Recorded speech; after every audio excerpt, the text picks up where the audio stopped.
ನಾರಾಯಣಾಯ ಪರಿಪೂರ್ಣಗುಣಾರ್ಣವಾಯ ವಿಶ್ವೋದಯಸ್ಥಿತಿಲಯಗುಣ್ಯತಿಪ್ರದಾಯ ವಿಬುಧಾಸುರಸೌಖ್ಯದುಃಖಸತ್ಕಾರಣಾಯ ವಿತತಾಯ ನಮೋ ನಮಸ್ತೆ. ನಾರಾಯಣಂ ಸುರಗುರುಂ ಜಗದೇಕನಾಥಂ ಭಕ್ತಪ್ರಿಯಂ ಸಕಲಲೋಕನಮಸ್ಕೃತಂ ಚ ತ್ರೈಗುಣ್ಯವರ್ಜಿತಂ ಅಜಂ ವಿಭುಂ ಆದ್ಯಮೀಶಂ ವಂದೇ ಭವಘ್ನಂ ಅಮರಾಸುರಸಿದ್ಧವಲ್ಯಂ. ನಾರಾಯಣಂ ನಮಸ್ಕೃತ್ಯ ನರಂ ಚೈವ ನರೋತ್ತಮಂ ದೇವೀಂ ಸರಸ್ವತೀಂ ವ್ಯಾಸಂ ತತೋ ಜಯಮುದೀರಯೇ. ಬಭೂವ ಗಂಧರ್ವಮುನಿಸ್ತು ದೇವಕಃ ಸಹಾಸ ಸೇವಾರ್ಥಮಹಾತಾಥಾಹುಕಾದ್ಧರೇಃ ಸ ಉಗ್ರಸೇನಾವರಜಸ್ತಥೈವ ನಾಮಶ್ಚ ತಸ್ಮಾದ್ ಜನಿಷ್ಮ ದೇವಕಿ. ಕೃಷ್ಣಾವತಾರ ಆಯಿತು.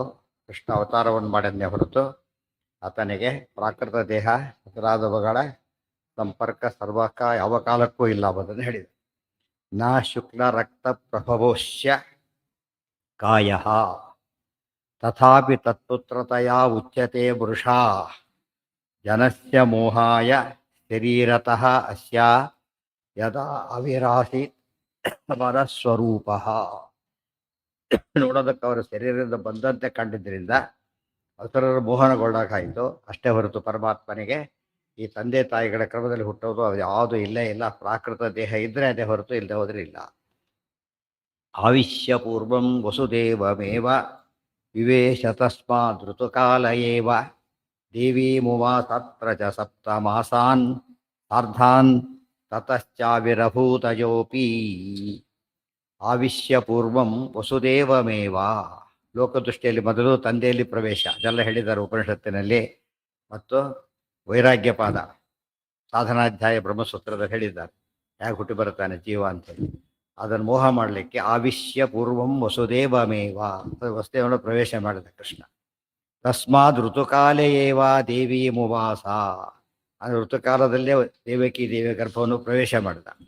ಸಪ್ತಮಾಸಾನ್ ಸಾರ್ಧಾನ್, 7.5 ತಿಂಗಳು ಅಲ್ಲಿದ್ದ. 7.5 ತಿಂಗಳು ಕೃಷ್ಣ ಗರ್ಭದಲ್ಲಿದ್ದ. ಅಷ್ಟೇ ಸರ್ವತ್ರ ಇದ್ದಾನೆ, ಅಲ್ಲೂ ಇದ್ದಾನೆ ಅಷ್ಟೇ ಹೊರತು ಇವರು ಇರುತ್ತೆ ಬಿಡದವ್ರು ಹುಟ್ಟಂತೆ ಹುಟ್ಟಿಲ್ಲ. ತತಶ್ಚ ಆವಿರಭೂತ್ ಅಜಹಾಪಿ, ಅನಂತರ ತಾನು ಅಜನಾಗಿದ್ದರೂ ಕೂಡ ಹಾಗೇನೆ ಪ್ರಾದುರ್ಭೂತನಾದ. ಅಜೋಪಿ, ಅಜೋಪಿ ಅನ್ನೋ ಪಾತ್ರದಿಂದ ಭಗವದ್ಗೀತಾ ಶ್ಲೋಕ. ಅಜೋಪಿ ಸನ್ ಅವ್ಯಯಾತ್ಮ ಭೂತಾನಾಂ ಈಶ್ವರೋಪಿ ಸನ್ ಪ್ರಕೃತಿಂ ಸ್ವಾಮಧಿಷ್ಠಾಯ ಸಂಭವಾಮಿ ಆತ್ಮಮಾಯಯ. ಆಚಾರ್ಯ ಇದೇ ಭಾಷೆ ಬರಬೇಕು, ಅದೇ ಉಪಯೋಗಿಸಿದ್ದಾರೆ ಇಲ್ಲಿ. ಅಂದರೆ ಅಜ, ಸ್ವತಃ ಅಜ, ನ ಜಾಯತೆ ಇತಿ ಅಜಃ, ಅದರ ಮೋಹನಕ್ಕೋಸ್ಕರ ಮಾಡ್ತಾನೆ ಹೊರತು ಎಂತೋ ಅವನಿಗಿದೆಲ್ಲ ಇಲ್ಲ. ಯಥಾ, ಎಷ್ಟರ ಮಟ್ಟಿಗೆ ಇದು? ಯಥಾ ಪುರ ಸ್ತಂಭತ ಆವಿರಾಸೀತ್ ಅಶುಕ್ಲರಕ್ತೋಪಿ ನೃಸಿಂಹರೂಪಃ ತಥೈವ ಕೃಷ್ಣೋಪಿ ತಥಾಪಿ ಮಾತಾ ಪಿತೃಕ್ರಮಾದೇವ ವಿಮೋಹಯತ್ಯಜಃ. ಯಥಾ ಪುರ ಸ್ತಂಭತಃ ಆವಿಃ ಆಸೀತ್ ಅಶುಕ್ಲರಕ್ತಃ ಅಪಿ ನೃಸಿಂಹರೂಪಃ ತಥಾ ಏವ ಕೃಷ್ಣಃ ಅಪಿ ತಥಾಪಿ ಮಾತಾಪಿತೃಕ್ರಮಾತ್ ಏವ ವಿಮೋಹಯತಿ ಅಜಃ. ಯಥಾ ಪುರ ಸ್ತಂಭತಃ ಆವಿರಾಸೀತ್ ನೃಸಿಂಹರೂಪಃ.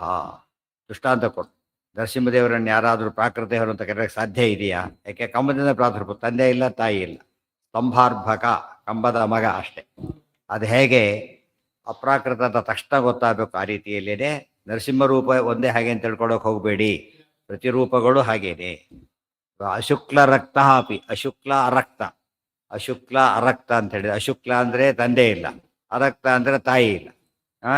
ನೃಸಿಂಹ ರೂಪ, ಅದೇ ರೀತಿ ಎಲ್ಲ ಅವತಾರಗಳು ಹಾಗೆ ಅವತಾರವಾಗಿದೆ ಹೊರತು ಯಾವ ಅವತಾರಕ್ಕೂ ಯಾವ ಕಾಲಕ್ಕೂ ಎಷ್ಟು ಮಾತ್ರಕ್ಕೂ ಕೂಡ ಪ್ರಾಕೃತ ಸಂಬಂಧ ಇಲ್ಲವೇ ಇಲ್ಲ.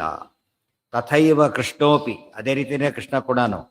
ತಥಾಪಿ, ಆದರೂ ಸಹ ತಥೈವ ತಥಾಪಿ ಮಾತಾಪಿತೃಕ್ರಮಾದೇವ ವಿಮೋಹಯತ್ಯಜಃ. ಮಾತೃಕ್ರಮ ಪಿತೃಕ್ರಮ, ಮೊದಲು ಪಿತೃ ಆಮೇಲೆ ತಾಯಿ, ಈ ಕ್ರಮದಲ್ಲಿ ನೋಡ್ತಾ ಅಸುರರಿಗೆ ವಿಮೋಹಯತಿ, ಮೋಹನವನ್ನು ಮಾಡ್ತಾ ಇದ್ದಾನೆ. ಪಿತೃಕ್ರಮಂ ಮೋಹನಾರ್ಥಂ ಸಮೇತಿ ನತಾವತಾ ಶುಕ್ಲತೋ ರಕ್ತತಶ್ಚ ಜಾತೋಪಿ ದೇಹಸ್ತ್ವಿತಿ ದರ್ಶನಾಯ ಸಶಂಖ ಚಕ್ರಾಬ್ಜಗತಸ್ತದೃಷ್ಟ ಪಿತೃಕ್ರಮಂ ಮೋಹನಾರ್ಥಂ.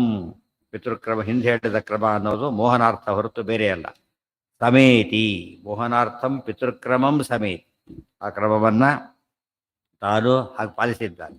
ನತಾವತ ಶುಕ್ಲತೋ ರಕ್ತತಶ್ಚ, ಆದರೂ ಸಹ ಶುಕ್ಲ ರಕ್ತದಿಂದ ದೇಹ ಆಗಿಲ್ಲ. ಜಾತೋ ಅಸ್ಯ ದೇಹ, ಮತ್ತೆ ಮತ್ತೆ ಯಾಕೆ ಹೇಳ್ತಾರೆ, ಯಾವ ಕಾಲಕ್ಕೂ ಭ್ರಮೆ ಬರಬಾರ್ದು, ಗಟ್ಟಿ ಮಾಡ್ತಾರೆ. ಅದಕ್ಕೋಸ್ಕರನೇ ಜಾತಃ ಅಸ್ಯ ದೇಹಸ್ತು ಇತಿ ದರ್ಶನಾಯ. ಹಾಗಿದ್ರೆ ಅಪ್ರಾಕೃತ ಅಂತ ಹೇಳೋದೇ, ಇದೆಲ್ಲ ನಾವು ಎಲ್ರಿಗೂ ಹಾಗೆ ಹೇಳ್ಬಿಡ್ಬೋದಲ್ಲ, ನಾವೆಲ್ಲ ಅಪ್ರಾಕೃತರೇ, ಮೊಸರು ಮೌನಕ್ಕೆ ಹಾಕೊಟ್ಟಿದ್ದು ಇವರು ಹಾಗೆ ಮಾಡ್ತಾ ಇರೋದು. ಕೆಲವರೆಲ್ಲ ಆಧುನಿಕ ಇರ್ತಾರಲ್ಲ, ಅವ್ರ ಶಿಷ್ಯರಾದವರೆಲ್ಲ ಎಷ್ಟೋ ರೋಗವನ್ನು ಒದ್ದಾಡ್ತಿರ್ತಾರೆ ಅವ್ರ ಗುರುಗಳು. ಅವು ಏನು ಮಾಡ್ತಾರೆ, ಇವರು ಎಲ್ಲ ಹಸಿರ ಮೋಹನ ಮಾಡ್ತಿದ್ದಾರೆ ನಮ್ಮ ಗುರುಗಳು ಅಂತ ನಮ್ಮನ್ನು ಕಾಪಿ ಮಾಡ್ಲಿಕ್ಕೆ ಹೋಗ್ತಾರೆ. ನಾವು ಉಳಿದವರು ಎಲ್ಲರೂ ಹಾಗೆ ಹೇಳ್ಕೊಬಿಟ್ರೆ ಏನು ಮಾಡಬೇಕು, ತಕ್ಷಣ ದೃಷ್ಟಾಂತ ಕೊಡ್ತಾರೆ. ದರ್ಶನಾಯ ಸಶಂಕ ಚಕ್ರಾಬ್ಜ ಗತಸ್ಥ ದೃಷ್ಟ. ಅವತಾರ ಕಾಲಕ್ಕೆ ಏನೇನಿದೆ, ಶಂಖ ಚಕ್ರ ಗದ ಪದ್ಮ ಎಲ್ಲ ಇದೆ. ಈ ರೀತಿ ಆ ರೀತಿ ಬಂದಿದ್ರೆ ಸರಿನೇ, ಇಲ್ಲಿ ಶಂಖ ಚಕ್ರ ಎಲ್ಲಿ ತೋರಿಸಿರೋಣಂತೆ ಏನಿಲ್ಲ. ಅದರಿಂದಾಗಿನೇ ಅದೆಲ್ಲ ಮೋಹನ ಅಂತ ಗೊತ್ತಾಯ್ತು. ತೋರಿಸ್ಬೇಕು ಅವ್ರು. ನಾವೆಲ್ಲ ಏನು ರಾಮದೇವರಿಗೆ ಇವರೆಲ್ಲರೂ ಹೇಳ್ಬಿಡ್ತೇವೆ ಏನೋ ದುಃಖ ಇಲ್ಲ ಹಾಗೆಲ್ಲ ಅಂತೇಳಿ. ಉಳಿದವ್ರಿಗೆ ಹಾಗೆ ಹೇಳ್ಬೋದಾ ಅಂದರೆ ಹೇಳ್ಬಹುದು. ಯಾವಾಗ ಇದೆಲ್ಲ ಕಂಡ್ರೆ, ಇಲ್ಲಿ ಏನೂ ಇಲ್ಲ, ಏನಿದೆ, ದೊಡ್ಡ ಆಫೀಸ್ ಪ್ರೊಪ್ರೈಟರ್ ಅವರೇನೆ ರೂಲ್ಸ್ ಪ್ರಕಾರ ಒಳಗೆ ಹೋಗ್ತಾರೆ ನೋಡೋದಕ್ಕೆ. ಆಶ್ಚರ್ಯ. ಯಾಕೆ, ಉಳಿದವ್ರಿಗೆ ಪಾಠ ಆಗಬೇಕು, ಅಲ್ಲಿರೋ ನೋಡಿ ಇವರೇ ಹೇಗಿದ್ದ ಆಮೇಲೆ ಹಾಗಿರಬೇಕು ಅಂತೇಳಿ ಅಷ್ಟೇನೆ. ಅಥವಾ ಉಳಿದವರಿಗೆಲ್ಲ ಇವನು ವರ್ಕರ್ ಅಂತ ಕಾಣಿಸುತ್ತೆ ಅಂತ ತಿಳ್ಕೋದು. ಮೋಹನ ಮಾಡೋದಕ್ಕೆ ವರ್ಕರ್ ಕಂಡಕ್ಕೆ ಕಾಣೋದು, ಇವರಿಗೆ ಒಂದು ಪಾಠ ಹಾಕ್ಕೊಡೋದು. ಅದು ಹೇಗೆ ಅನುಸರಣೆ ಮಾಡ್ತಾರೆ. ಅವ ದೊಡ್ಡವರೆಲ್ಲ ಸಾಮಾನ್ಯ ಏನು ಮಾಡ್ತಾರೆ, ತಾವು ಮಾಡಿರೋ ತಾವೇ ಫಾಲೋ ಮಾಡಿ ತೋರಿಸ್ತಾರೆ. ಅದನ್ನ ಅರ್ಥ ಮಾಡ್ಕೊಳ್ಳೋದು ಬಿಟ್ಟು ತಾವೇ ಎಲ್ಲರೂ ಹಾಗೆ ಅಂತ ತಿಳ್ಕೊಂಡ್ರೆ ತಪ್ಪಾಗುತ್ತೆ. ಸಶಂಕ ಚಕ್ರಾಬ್ಜ ಗದಃ ಸದೃಷ್ಟ, ಇದು ಮುಖ್ಯವಾದದ್ದು. ಅದೇ ಬರುತ್ತಲ್ಲ ಹೇಳ್ಬೇಕಾದ್ರೆ, ಅವತಾರ ಬರ್ತಾರೆ ಕೃಷ್ಣ ಆಗ. ತಮದ್ಭುತಂ ಬಾಲಕಂ ಅಂಬುಜೇಕ್ಷಣಂ, ಗೊತ್ತಾಯ್ತಾ, ಚತುರ್ಭುಜಂ ಶಂಖ ಗದಾರ್ಯುದಾಯುಧಂ ಶ್ರೀವತ್ಸ ಲಕ್ಷ್ಮಂ ಗಲಶೋಭಿ ಕೌಸ್ತುಭಂ ಪೀತಾಂಬರಂ ಸಾಂದ್ರ ಪಯೋಧ ಸೌಭಗಂ. ಪ್ರತಿಯೊಂದು ಮಾತು ಏನು ಅದೇ ಮಾತನ್ನು ಹೇಳೋದಕ್ಕೋಸ್ಕರ ಸಶಂಕ ಕ್ರಾಬ್ಜ ಗತಸ್ಸ ದೃಷ್ಟ ಉಪಲಕ್ಷಣ ಇದೇರಿ ಅದೆಲ್ಲ ಸೇರ್ಕೋಬೇಕು. ಅಷ್ಟೇ ಅಲ್ಲ, ಶಂಖಚಕ್ರ ಗದ ಪದ್ಮ ಅಷ್ಟೇ ಅಲ್ಲ, ಏನೇನಿವೆ, ಪೀತಾಂಬರ ಶ್ರೀವತ್ಸ ಕೌಸ್ತುಭ ಎಲ್ಲದರ ಸಮೇತ ಪರಮಾತ್ಮ ಹಾಗೆ ಅವತಾರ ಮಾಡಿದ್ದ. ಅದಕ್ಕೇನಂತಾರೆ, ಅದು ಪ್ರಾದುರ್ಭಾವ. ಇದಾದರೆ ಹುಟ್ಟಿಗೆ ಪ್ರಾಕೃತ ಸಂಬಂಧ ಪಂಚಭೂತ ಎಲ್ಲ ಇದೆ, ಅದಕ್ಕೆಲ್ಲ ಏನೇನೂ ಇಲ್ಲ ಎಂದು ತಿಳಿಸಿದೆ. ಸಶಂಕ ಚಕ್ರಾಬ್ಜ ಗದಸ್ಥ ದೃಷ್ಟ.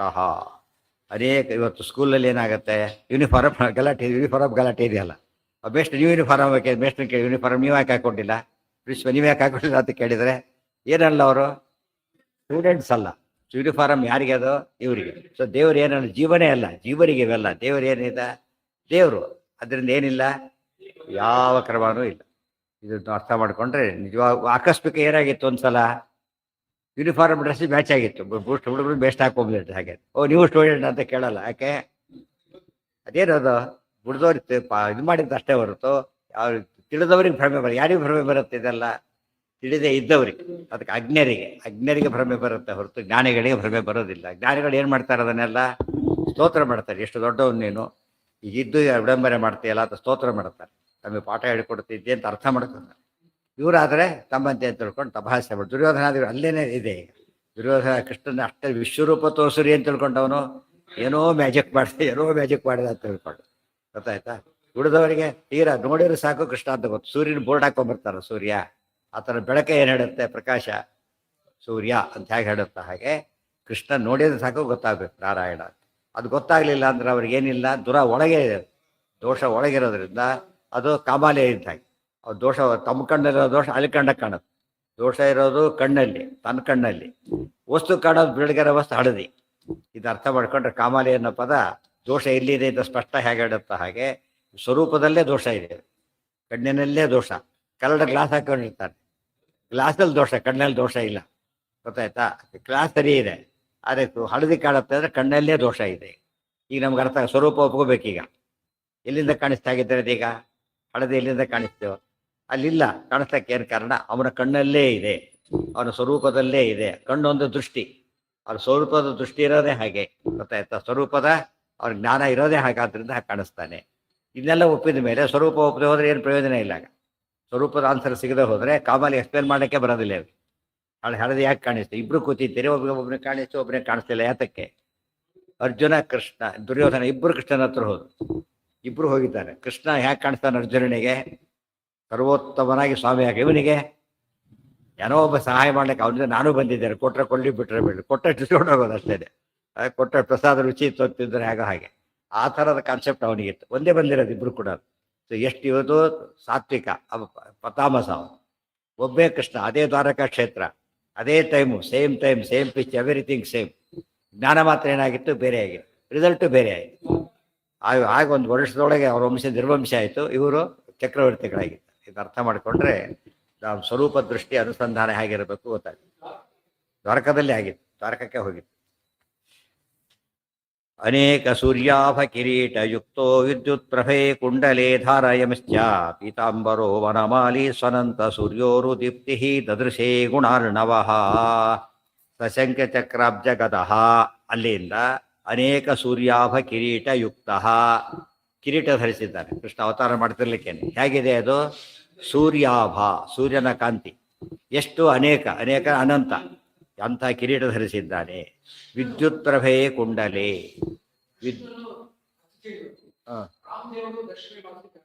ಏನ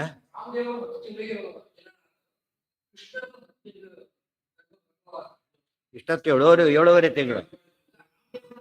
ರಾಮದೇವ್ರು 9 ತಿಂಗಳು.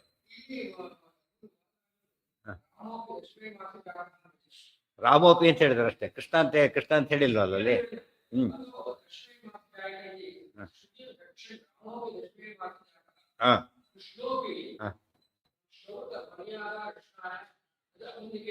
ಹೇಳಿಲ್ಲ. ಅದ್ರಿಂದ ರಾಮದೇವ್ ಹಾಗೆ ಮಾಡಿದ್ದಾರೆ. ರಾಮರೂಪದಿಂದನೂ ಮೋಹನ, ಕೃಷ್ಣ ರೂಪದಿಂದನೂ ಮೋಹನ. ಯಾಕೆ 2 ರೂಪದಿಂದ ಮೋಹನ ಮಾಡ್ತಾನೆ ಅಂದ್ರೆ 2 ಇಂಪಾರ್ಟೆಂಟ್ ರೂಪಗಳು. ಎಲ್ಲರ ಸಾಧನೆಗೂ ಕೂಡ ಏನಿದು ಮುಖ್ಯ, ಓದೋರ ಸಾಧನೆಗೂ ಬೇಕದು. ದೇವತೆಗಳ ಸಾಧನೆ, ದೇವ ಸ್ವರೂಪದವರಿಗೂ ಸಾಧನೆ ಆಗಬೇಕು, ದೈತ್ಯ ಸ್ವರೂಪದವರು ಸಾಧನೆ ಆಗಬೇಕು. 2 ದೃಷ್ಟಿಗಳು ಆಗಷ್ಟೇ ಆಗಿದ್ರೆ ಬರಿಬೇಕಾಗಿದ್ದಿಲ್ಲ. ಯಾಕೆ ಬರೆದ್ರು? ಮುಂದವ್ರಿಗೆ ಗೊತ್ತಾಗಲಿ.